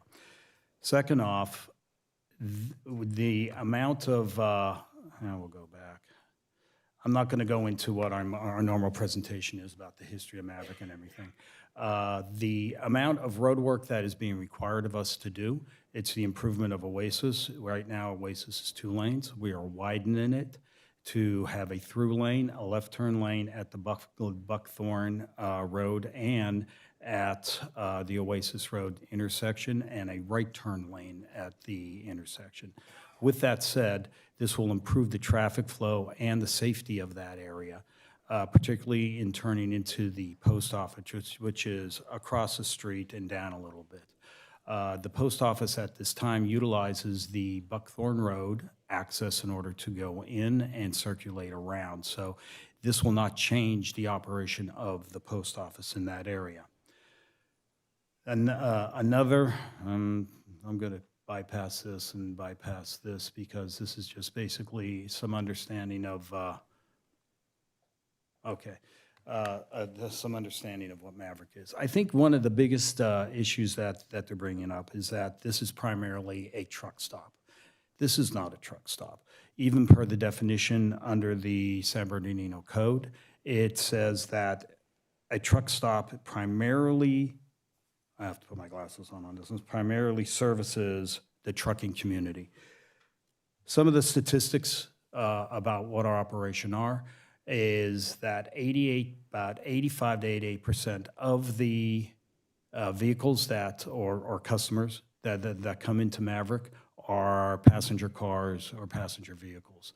And the remainder are what we would call larger vehicles such as RVs, some semi-trucks, box trucks, vehicles that are towing trailers and things of that nature. So we are not primarily servicing the trucking community as the appellant would like to allege. With regard to STAA, the highway is an STAA designated route per Caltrans, and we are a ancillary use, meaning that the vehicles will come off into our site, circulate through our site, and go back down to the highway, which is an STAA route. That intersection at Oasis and the highway is a traffic controlled, meaning that there is a traffic light there, and it's a full traffic light with left turn phases, as well as right turn lanes that will go both onto and left turn lanes that will go onto the highway, as well as a through lane. A big thing that the appellant likes to bring up is that we are going to be impacting the school. The school is located almost a mile. It's about 0.9 of a mile north of the site. The traffic that we are going to be, that'll be coming into our site will be pulled off of the highway and not past the school. And the traffic leaving our site will not go past the school. So the overall impact to the school will only be for the existing traffic that goes past the school at this time. We will not be creating additional traffic past the school. With regard to the noise and the light, we did do a photometric plan for the lighting. That's part of the record. It shows that we meet all of the county requirements with regard to lighting. With regard to the noise, the CEQA did conduct, we did conduct a noise analysis, and we meet all the CEQA requirements to show that the less than significant impact at that time. Therefore, I'm not sure really what the applicant is looking for more from us when we meet the requirements of the code and of the CEQA guidelines. I think overall that what the applicant is alleging is that we were incomplete with the CEQA. The CEQA guidelines were met. The CEQA guidelines for all the studies were met, and any significant impact that was pointed out, which there were none, we are going to meet any type of mitigation requirements for the less than significance at this time. So what I would like to do is ask that you deny the appellant's appeal and then approve our minor use permit as well as the CEQA document at this time. I'm available to answer any other questions. Thank you very much. We will now take members of the public wishing to speak on this item. And we are going to take our remote callers first. I have one. It is Karen Keel. And then we will move back in here to Chambers, followed by Barbara Fredette and then Ann Hale. And we do have podiums for those in Chambers on either side. You'll be given 3 minutes to speak on this item. Thank you. This is Karen Keel. Can you hear me? Yes. Okay. Thank you so much for the opportunity to speak, and especially for the remote opportunity. My name is Karen Keel, and I'm a local resident off of Oasis Road. I have 4 children. I'm here today to urge you to uphold the appeal and reject the minor use permit for the proposed Maverick fueling station. I love my rural community. My kids and I go to the park all the time. This is just putting a huge fueling station right in the middle of our small little community. And there are so many other commercial zonings in the areas of Highway 138 and Highway 18 where this could go without destroying our community. In addition, I also agree with the appellant by characterizing a massive 24-hour regional travel and traffic hub. I'm familiar with Maverick truck stations. I've seen them in Hesperia. Characterizing them as minor use completely misrepresents the reality of this development. Under Section 85.06.010 of the County Development Code, minor use permits are strictly intended for low-impact minor projects. Squeezing an industrial-scale travel center complete with a high-flow commercial semi-lane into a minor category to bypass the scrutiny is a clear abuse of the zoning code's intent. Additionally, Section 85.06.005, commercial projects with large structural footprints are legally disqualified from using a minor use permit. The developer wants you to look at only the convenience store square footage, but the board has a duty to look at the cumulative reality, and the massive overhead commercial fueling canopies and semi-truck islands are intense structural footprints that obliterate the scope of a minor permit. This project should legally demand a full conditional use permit. Additionally, the board cannot legally make the mandatory findings of fact required under Section 19.36.050. To approve this permit, you must prove in writing that it will not be detrimental to the health, safety, or general welfare of our neighborhoods. You cannot make that finding here. You are sitting at this site between our community park and our post office, 2 spaces where our families use every single day. Additionally, the applicant also talked about the fact that it doesn't impact the school. It definitely does. And if you're a resident of this community, you know what traffic looks like on Friday afternoon. 30 seconds remain. When you get to 138 and Oasis. The additional traffic, and anytime there are changes in the traffic pattern, Oasis gets bombarded with additional semi-traffic, and it is not safe for our children that stand at the bus stops.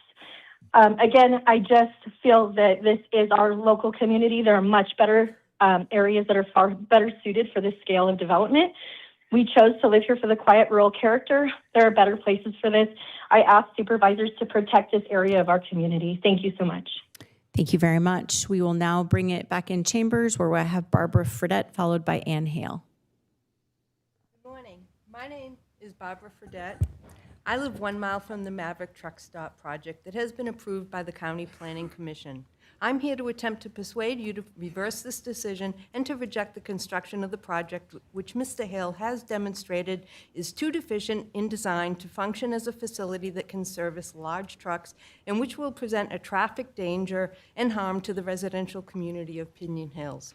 Maverick has presented a site plan to service STAA grade trucks, but the Planning Commission has allowed the Maverick project to be classified as low-tier categories for zoning and permitting.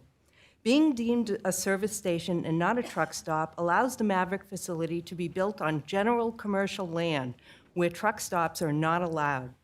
The county defines a service station as a site where the primary activity is the retail sale and dispensing of major fuels or oils, the retail sale of lubricants, tires, batteries, and other automobile accessories, and the installation and servicing of the lubricants, tires, batteries, and other automobile accessories. No mention of trucks here. Here's the county's definition of a truck stop: a facility that provides convenient services primarily for the trucking community. These services include, but are not limited to, food, beverage, gasoline, and retail services. The Maverick Station is a truck stop and shouldn't be permitted on general commercial zone land. Being deemed a local service station also allowed Maverick to seek a minimum use permit, thus escaping the traffic and environmental studies that will ensure that this facility meets standards that successfully support safe travel on the roads and entrances and exits that large trucks will be using. In his recommendation to the board that our appeal be denied, the Land Use Services Director stated that Mr. Hale presented general statements regarding the deficiencies of the proposed project. To the contrary, Mr. Hale presents very specific data from studies that he performed, studies that should have been done by Maverick, but were not done or were deficient because the Land Use Department and Planning Commission allowed Maverick to function under the minor land use permit. These include site distance evidence for Oasis Road, which shows insufficient visibility for safe traffic flow, and a truck turning analysis, which shows that the planned roads and station exits and entrances are not sufficient for the turning radii 30 seconds required by remain. large trucks. I hope that you have truly considered this important data in the appeal packet. The Planning Commission and ultimately you, the Board of Supervisors, are the stewards of our county lands. You have the power and the responsibility to plan the future of our county land. The land uses that you oversee must be safe for the residents that live here. The approval of this project by the Planning Commission has failed this responsibility. Please overturn this project approval and grant our appeal. Thank you. Thank you very much. The next request that I have to speak is Ann Hale. Good morning. My name is Ann Hale. I live in Pinion Hills. I'd first like to thank Supervisor Cook for his kind words regarding the photos I submitted to San Bernardino County Through Your Eyes that were chosen for publication in July's county newsletter.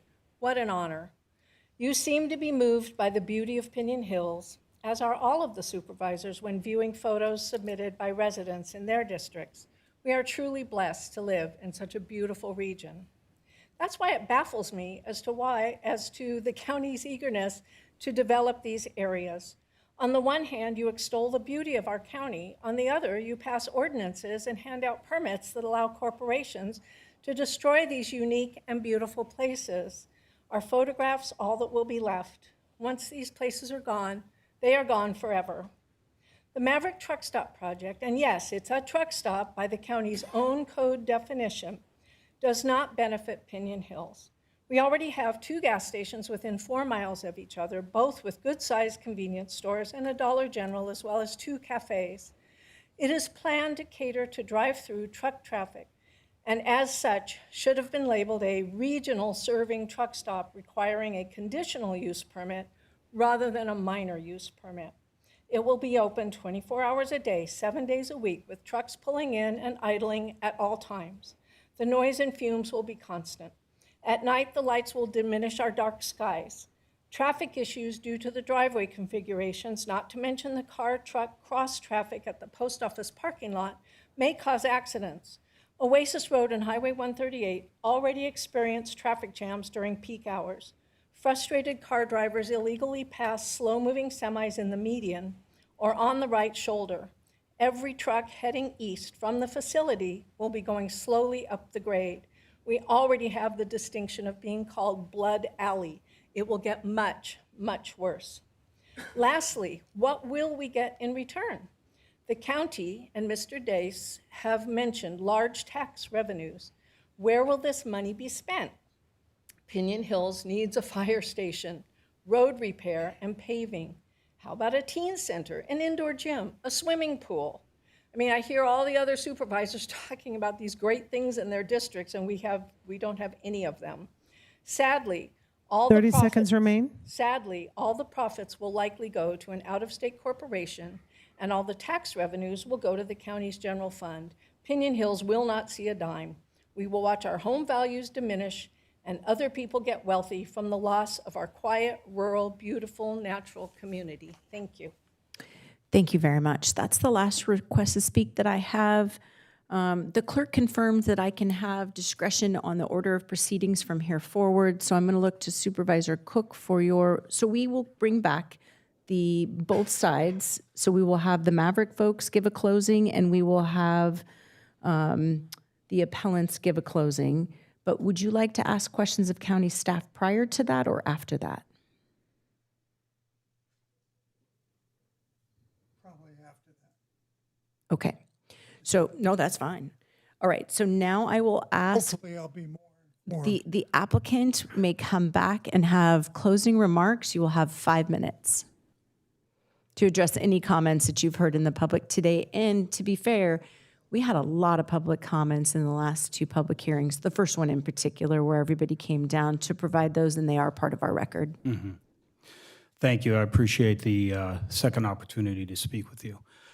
Overall, we met all the requirements of both the CEQA guidelines as well as the county code with regard to both the minor use permit and regarding the CEQA.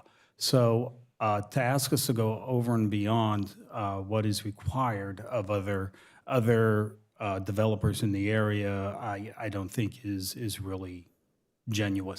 In the end, this is a commercial zone. We're allowed use with the minor use permit. I don't look at us as being a regional type of operation, so that would be the first thing I'd like to say. The main reason is because we are a gas station, and we are not a destination type of gas station. We pull majority of our traffic and majority of our customers off the roadway. And even though that there are other gas stations in the area, the customers have a decision to make whether they want to patronize them or patronize us. Second off, the whole idea that we are a truck stop is not correct. Truck stops such as Love's and Flying J and the larger ones, Travel America, they provide certain facilities there, such as showers. They provide internet service. They have trucker lounges and everything. We do not provide any of that. We want our customers to come in, fill up, go in, use the bathrooms, which we do not require them to buy something to use. Once they get something and use the bathroom or anything of that nature, we require them to leave. We don't allow vehicles to idle, particularly trucks. Trucks take a little while to fill up if it's a semi-truck. If it's a box truck, it could take a little while too, or even an RV. And I would say probably about 25% of the commercial traffic that comes through are RVs. So we do not want them sitting there and idling because of that. With regard to the lights, at night we do have dimmers on the lights, and that includes the canopies. So overall, the overall impact was assessed properly by the CEQA, by staff, and we feel that we meet all the requirements in order to have a successful development in this area. Are there any questions? Not at this time. Thank you very much. Mr. Hale, if you would like to come back down, and you'll have 5 minutes once you get settled to provide closing remarks.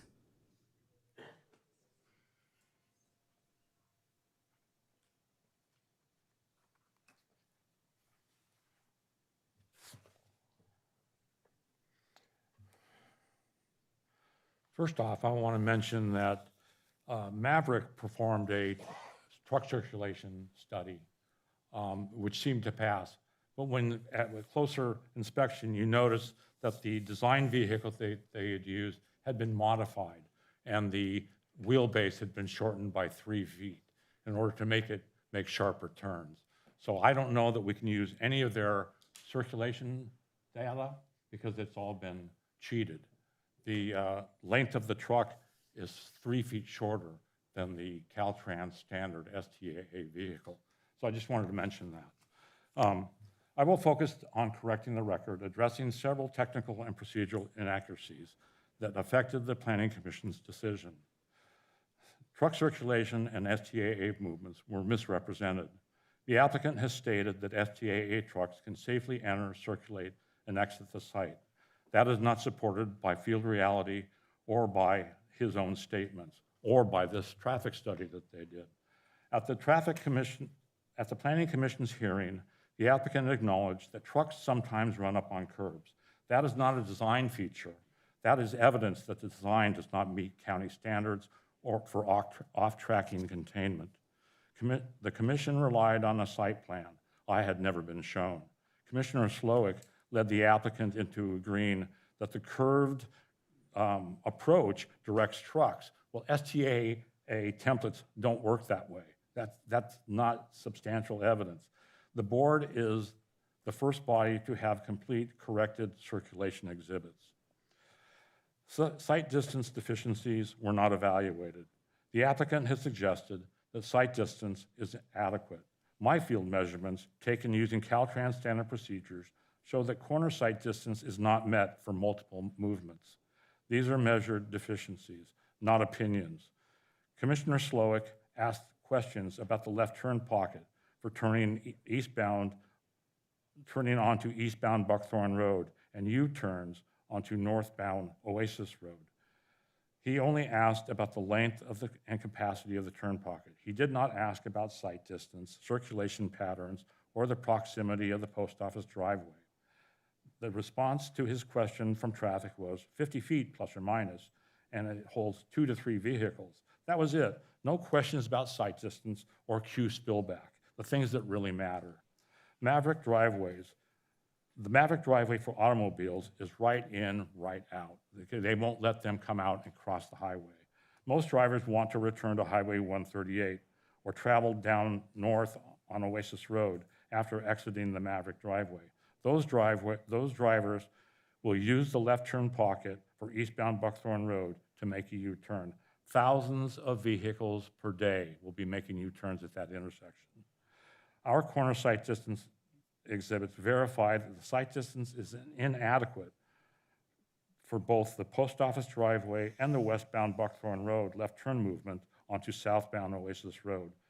The board will have the full set of exhibits that were reviewed previously. Mischaracterization of Buckthorn Road. The applicant's circulation assumptions rely on Buckthorn Road functioning as an outlet. It does not. My exhibits clearly show no outlet, and this was acknowledged at the Planning Commission hearing.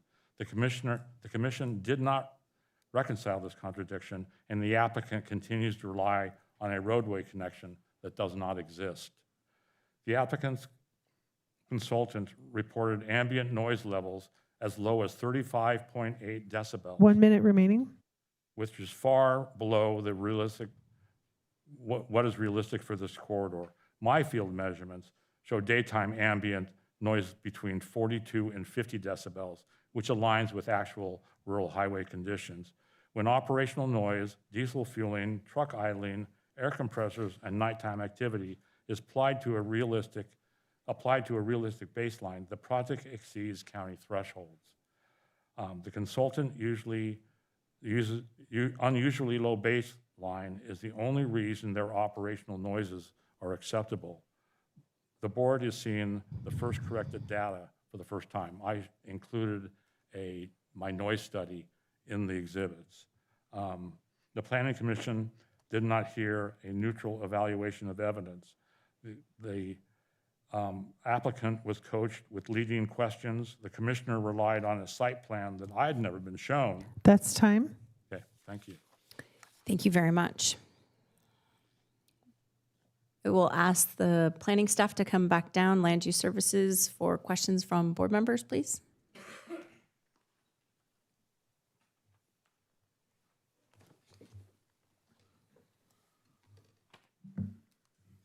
Any questions of staff? Oh, I have comments later, but no questions. Any questions? We're going to take questions and then comments. Supervisor Armendariz.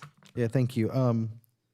We're hearing two different sides on this. My question to you is, with all the information that's being given to us right now, with what the claims of inconsistencies, how do you evaluate what you're hearing, and are we in compliance, and why did we go with a lower threshold versus the higher threshold in that? Help me understand that. That's correct, Supervisor. As projects are submitted and they go through changes, they're evaluated by staff, and the applicant will want to make modifications as they find, as they receive comments from staff and say, okay, it makes better sense to relocate parking to this general area. As we have comments on circulation, things change as well. So initially, there was a site plan shown with a little bulb out that was shown before the zone administrator and planning commission, along with additional changes to parking and some minor things. That's the site plan that was approved by zone administrator and the planning commission. It met all our minimum standards, and then the applicant came back, and there was an additional study that was done for traffic impact analysis with the minor changes to include the removal of this little bulb that you might remember for landscaping, to make for better circulation, and modifications to the site plan as well. With that, today's hearing is the de novo, so it's new site plans can be provided, and the applicant's requesting to, with the revised site plan, which circulates better and it's a better design for, that the staff believes is a better design, and the applicant believes as well, before you today. We wanted to make sure that we showed both site plans so you had an idea of what the previous one looked like, and you could see the modifications in what was done, to be as clear and transparent as possible. And with the new one, it looks cleaner, looks like there's going to be additional circulation that will be provided. And I apologize, the threshold for parking was the question? Yeah, for the minor use permit, between the minor use permit and the conditional use permit. So this type of use is, we have it by uses. So this use would be considered a minor use permit application. It's not typically by square footage. So the use is a minor use permit application as determined by staff and the Board of Supervisors in the past, and is now part of our code. Perfect. And then there's final, local versus regional, with them, the deciding factor that made it local versus regional. Sure. So as staff analyzed the project, the big difference between the minor and the conditional use permit versus local versus regional is the fact that the application does not include overnight parking of trucks, does not include shower facilities, and is not intended for long-haul trucks to be there for a longer period than fueling. It is designed to service regular drivers up and down Highway 138, just like any other gas station. And that was the threshold used to determine that it's a minor use permit. Gas stations are minor use permits under the code, and truck stops, which I know is a argument over the definition, would have been a conditional use permit. If it had been more like a Pilot or a Buc-ee's, where the trucks pull in, they park potentially for overnight, they can take showers, there's a larger convenience store, they can buy food and clothing items, that would be a truck stop versus a gas station, which is local serving. So that is the distinction between the regional and the local serving. And then just my final is, so everything you see in this project is, it looks to, from what I'm seeing and what was presented, looks to be almost like a by right for the zoning. So there's nothing other than the minor use permit that is required. They meet all other requirements, legally obligated. That's correct. So typically a minor use permit, it's a ministerial and it's approved by the zone administrator, unless it's appealed, which it was, and of course appealed to the board today. The conditional use permit is considered more sensitive uses where additional conditions can be put on the project. Thank you. Supervisor Cook? No, I think I already, I guess I will provide some comments that in all of the land decisions that we hear, I am an advocate of not changing the rules on people, whether that's of our residents, when we have a change in use come in where it's a general plan amendment type of situation and we have public hearings that are legally allowed, but it's really hard for me to say to rural residents, you guys moved into rural living and we're gonna put a solar field in your backyard as an example. So I don't love that, but like the flip side of that is we have businesses that are looking for places where they can legally operate and where it is zoned for that. And correct me that this was commercial. This is not a zone change. Is that correct? That's correct. So Chair. it's very difficult then for me to have a change of heart where we have a business that then is invested in coming to some place that we have said is appropriate for commercial use. Now, there have been a lot of residents with passion that have come here. I'm not completely convinced that the applicant knows the Pinion Hills community. I would say that your opening cover on your PowerPoint isn't Pinion Hills. So it makes me wonder, have you been out? Have you seen the elementary school? Have you seen the traffic? Those are questions that I then am left with wondering. And is it worth sending this back to the Planning Commission to do a higher level review? Is that an option before us today for the concerns that we've heard from the residents? That's correct, Chair Rowell. You may direct staff to take it back to the Planning Commission for their reconsideration. Okay. Supervisor Cook, thoughts?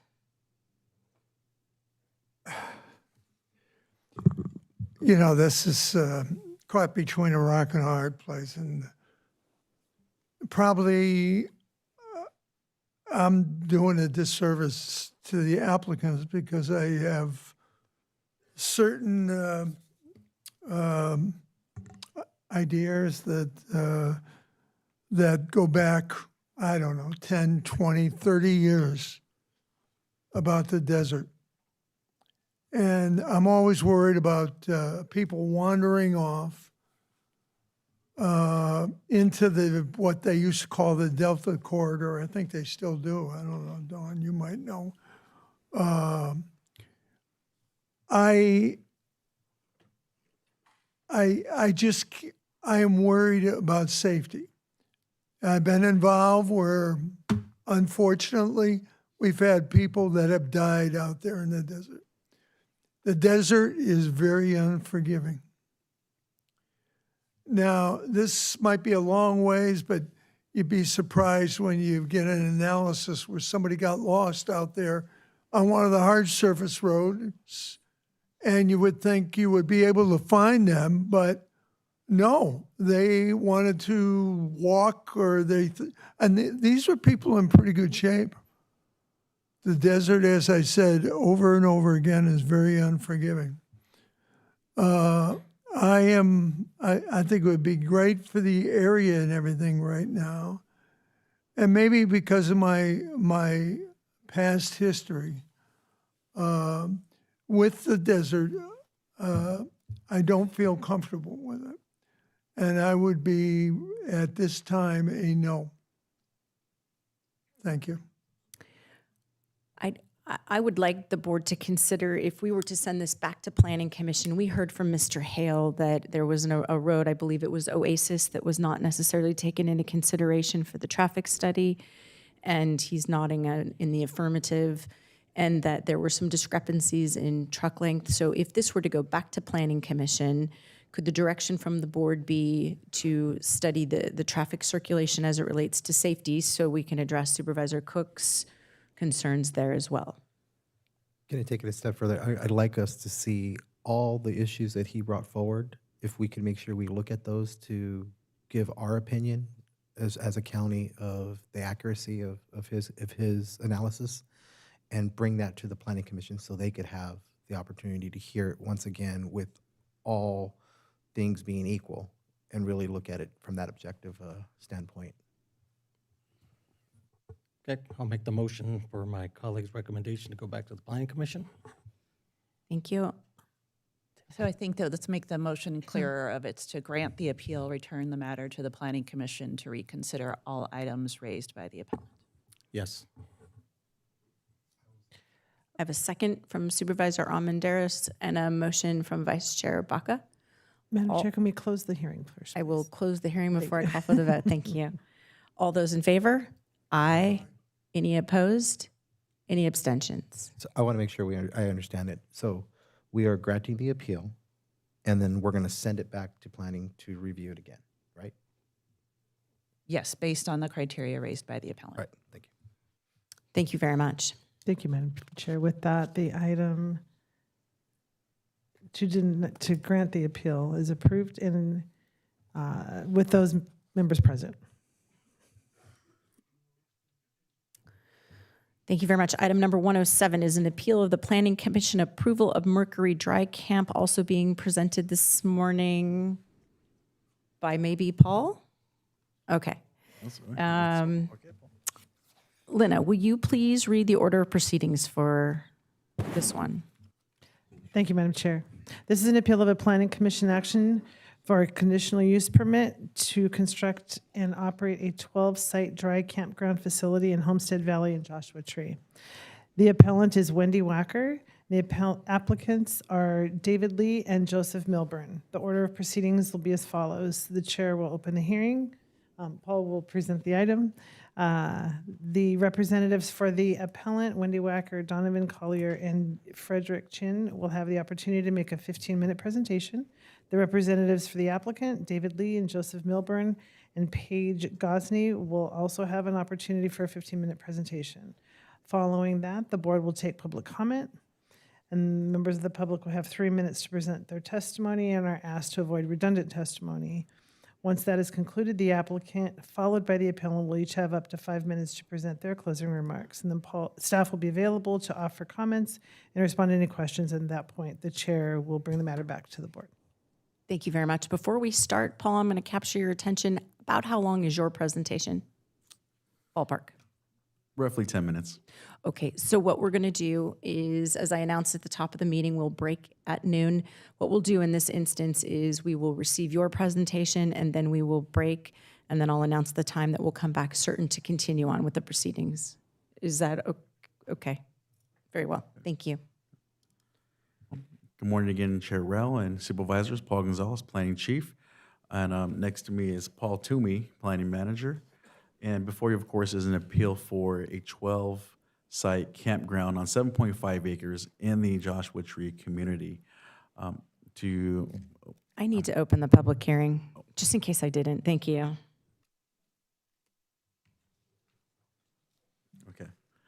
Paul Gonzalez, Planning Chief, accompanied by Paul Toomey, who I'm going to hand it over to Paul, who will be giving a presentation on the appeal of the 12-site campground on 7.5 acres in the Joshua Tree community. So you were not mistaken. Paul is going to get the presentation. Just this one. The applicant is David Lee and Joseph Milburn, and the appellant is Wendy Wacker, and they are here in the chambers this afternoon, almost. So the Mercury Dry Camp project is a request for a conditional use permit for a campground located in the Homestead Valley area. The project was reviewed and approved by the Planning Commission on April 9th, 2026, and is comprised of 12 campsites. The dry camp operational characteristics include no water, no sewer, no power or lighting other than solar powered pathway for lighting of pathways to the portable restroom facilities and to identify each campsite. A trash enclosure will be constructed to screen the refuse containers. The access road and internal driveway will be graded and compacted to meet the requirements of the fire department. The existing accessory structures will remain to provide storage for maintenance tools and supplies. And the majority of the native vegetation and the Joshua trees are to remain in place and revegetated as appropriate. The Planning Commission held a public hearing for the CUP on April 9th, 2026. For that meeting, a notice of public hearing was published in the newspaper and to the surrounding property surrounding 11 property owners within the 300-foot radius of the project site, as well as to an additional 5 interested parties. 9 comment letters opposing the project and 5 letters in support were received prior to the hearing. Based on concerns regarding on-site security, a condition of approval was added at the hearing requiring on-site security cameras. On April 19th, 2026, the appellant filed an appeal to contest the project's approval based on concerns with noise, safety, trespassing, operational oversight, and environmental impacts. During the public hearing with the Planning Commission, the appellant raised concerns about noise, about the use of firearms, trespassing, operational management, and impacts to the desert landscape. The submitted appeal included contentions that the commission erred in judgment of the applicant's statements and that the staff's analysis of the report was flawed. Staff believes that the Planning Commission made the proper findings and that the appellant did not submit sufficient supporting documentation to address the findings that were identified as being flawed, and based their contentions more on opinion with lack of supporting documentation from law enforcement for the alleged safety concerns regarding the illegal firearm use. So regarding the project itself, the site is located at 62076 Mercury Drive, approximately 660 feet south of Giant Rock Road within the 3rd Supervisorial District. The campground takes access off of Sunburst Avenue, which is located east along the boundary of the property and extends to Giant Rock Road. The project site is within the rural living land use category and the Homestead Valley Rural Living Zoning District, with minimum lot size requirements of 2.5 acres. Campgrounds are an allowed use in the RL zone, subject to the CUP approval. So this is the site plan of the 7.5 acre campground, indicating the locations of the 12 sites scattered around the site. And the entrance to the site is off the northeast corner, up to Sunburst. To the right is a typical configuration of the 50-foot by 50-foot campsite space, the tent area, the little 10 by 10 shade structure, and then the parking space for each one of these campsites. The image on the left is a kind of a 3D rendering of that configuration. It shows how the applicant is intending to develop each site, including the plantings that delineate the campsite boundaries around the edges of where the campers are. On the right is the canvas yurt-style tent pictured that shows the typical tent which is offered by the campground for rent. These renderings show the proposed design of the perimeter fencing with native vegetation that is to be planted per the conditions of approval. The cable fencing on the right will be utilized on the east side of the property where the entrance is placed so that visitors can see into the campground as they arrive. So it's a dry camp, so there are no water service, so portable restrooms will be used as sanitary stations. These are the picture of an example of that kind of restroom. The applicant is required to apply for an annual special use permit from the Code Enforcement Division to ensure that regular maintenance of the sanitary facilities occur. The portable toilets are required to be cleaned and pumped once a week.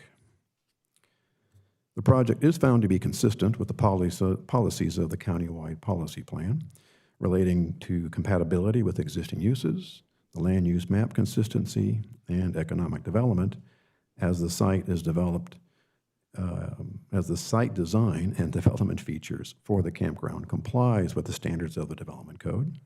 The implementation of the conditions of approval, including the operational standards, minimizes potential impacts on the surrounding uses, and then based on support letters submitted from the local businesses, the project will provide an economic support for those businesses that rely on tourism generated by nearby Joshua National Park. Regarding the development code, the project is consistent with the county's code standards for the rural living zoning district within the desert region. Notably, the building coverage is a small amount of 0.1%, which consists of those 2 accessory structures, which is well below the 20% that's allowed for the maximum lot coverage.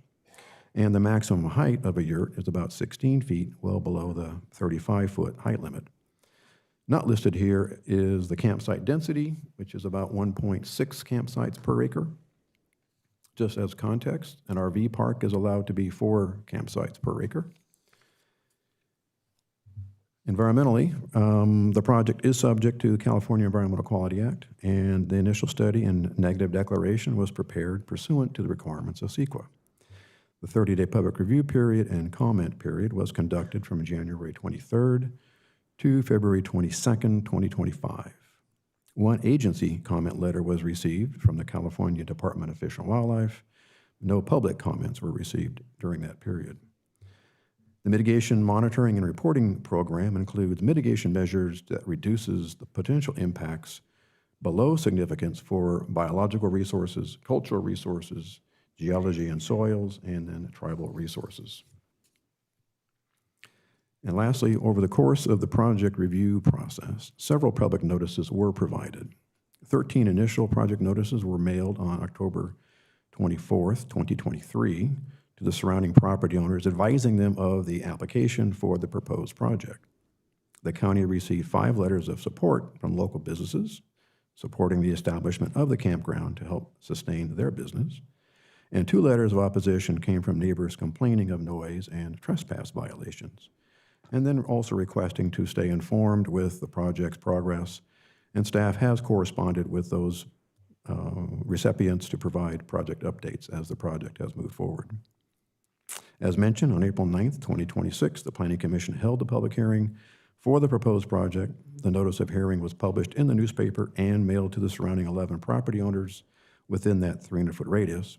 The project site also included then 5 mailings to interested parties, and then we have the referral list of different agencies and interested parties. Another 22 notices were mailed as well for a total of 38. 9 letters in opposition were received, and 5 comments in support of the project were received prior to the hearing. For today's August 4th hearing, those same 38 notices were mailed to the same recipients, and 13 letters in support were received, and 1 letter in opposition from the appellant was received. That does conclude our presentation for this morning. You certainly can answer questions after our lunch break. Thank you. And I'm going to pause this public hearing, and at the discretion of the chair, I'm going to go out of order, finding that it is in the normal scope of business to take 1 general public comment that we have for today's meeting out of order because they require translation services. And so I would like to call Natalie Lopez, in person, requiring, thank you very much. We'll give Natalie a moment to come up to the podium, and then after Natalie's comments, we will recess for a break.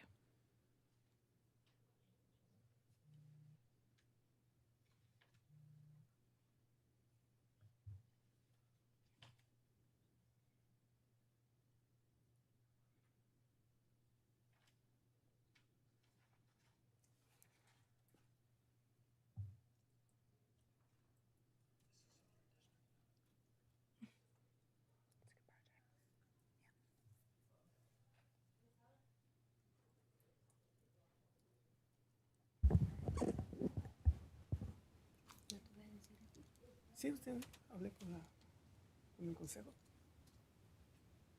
Pues yo nomás quiero decir que cuando yo iba a la corte nunca me dieron mis papeles. I just want to say that every time I went to a court hearing, they never gave me any paperwork. Todos los papeles que me daban estaban en inglés, yo no entiendo. All the documents that were handed to me were in English. I was not able to understand them. Me los quitaron supuestamente que porque yo usaba drogas. They removed my children supposedly because I was using drugs. Yo nunca he usado nada, en todos los exámenes salí limpia. I've never used any drugs. All the drug tests I've taken have been clean. Y pues ahora ya tengo un nuevo niño. Now I have a new baby. La nueva trabajadora me dijo que todo estaba bien y que podía ayudarme a recoger los otros. The new social worker assigned to me told me that everything was going well, and she's going to help me to get my other children returned to me.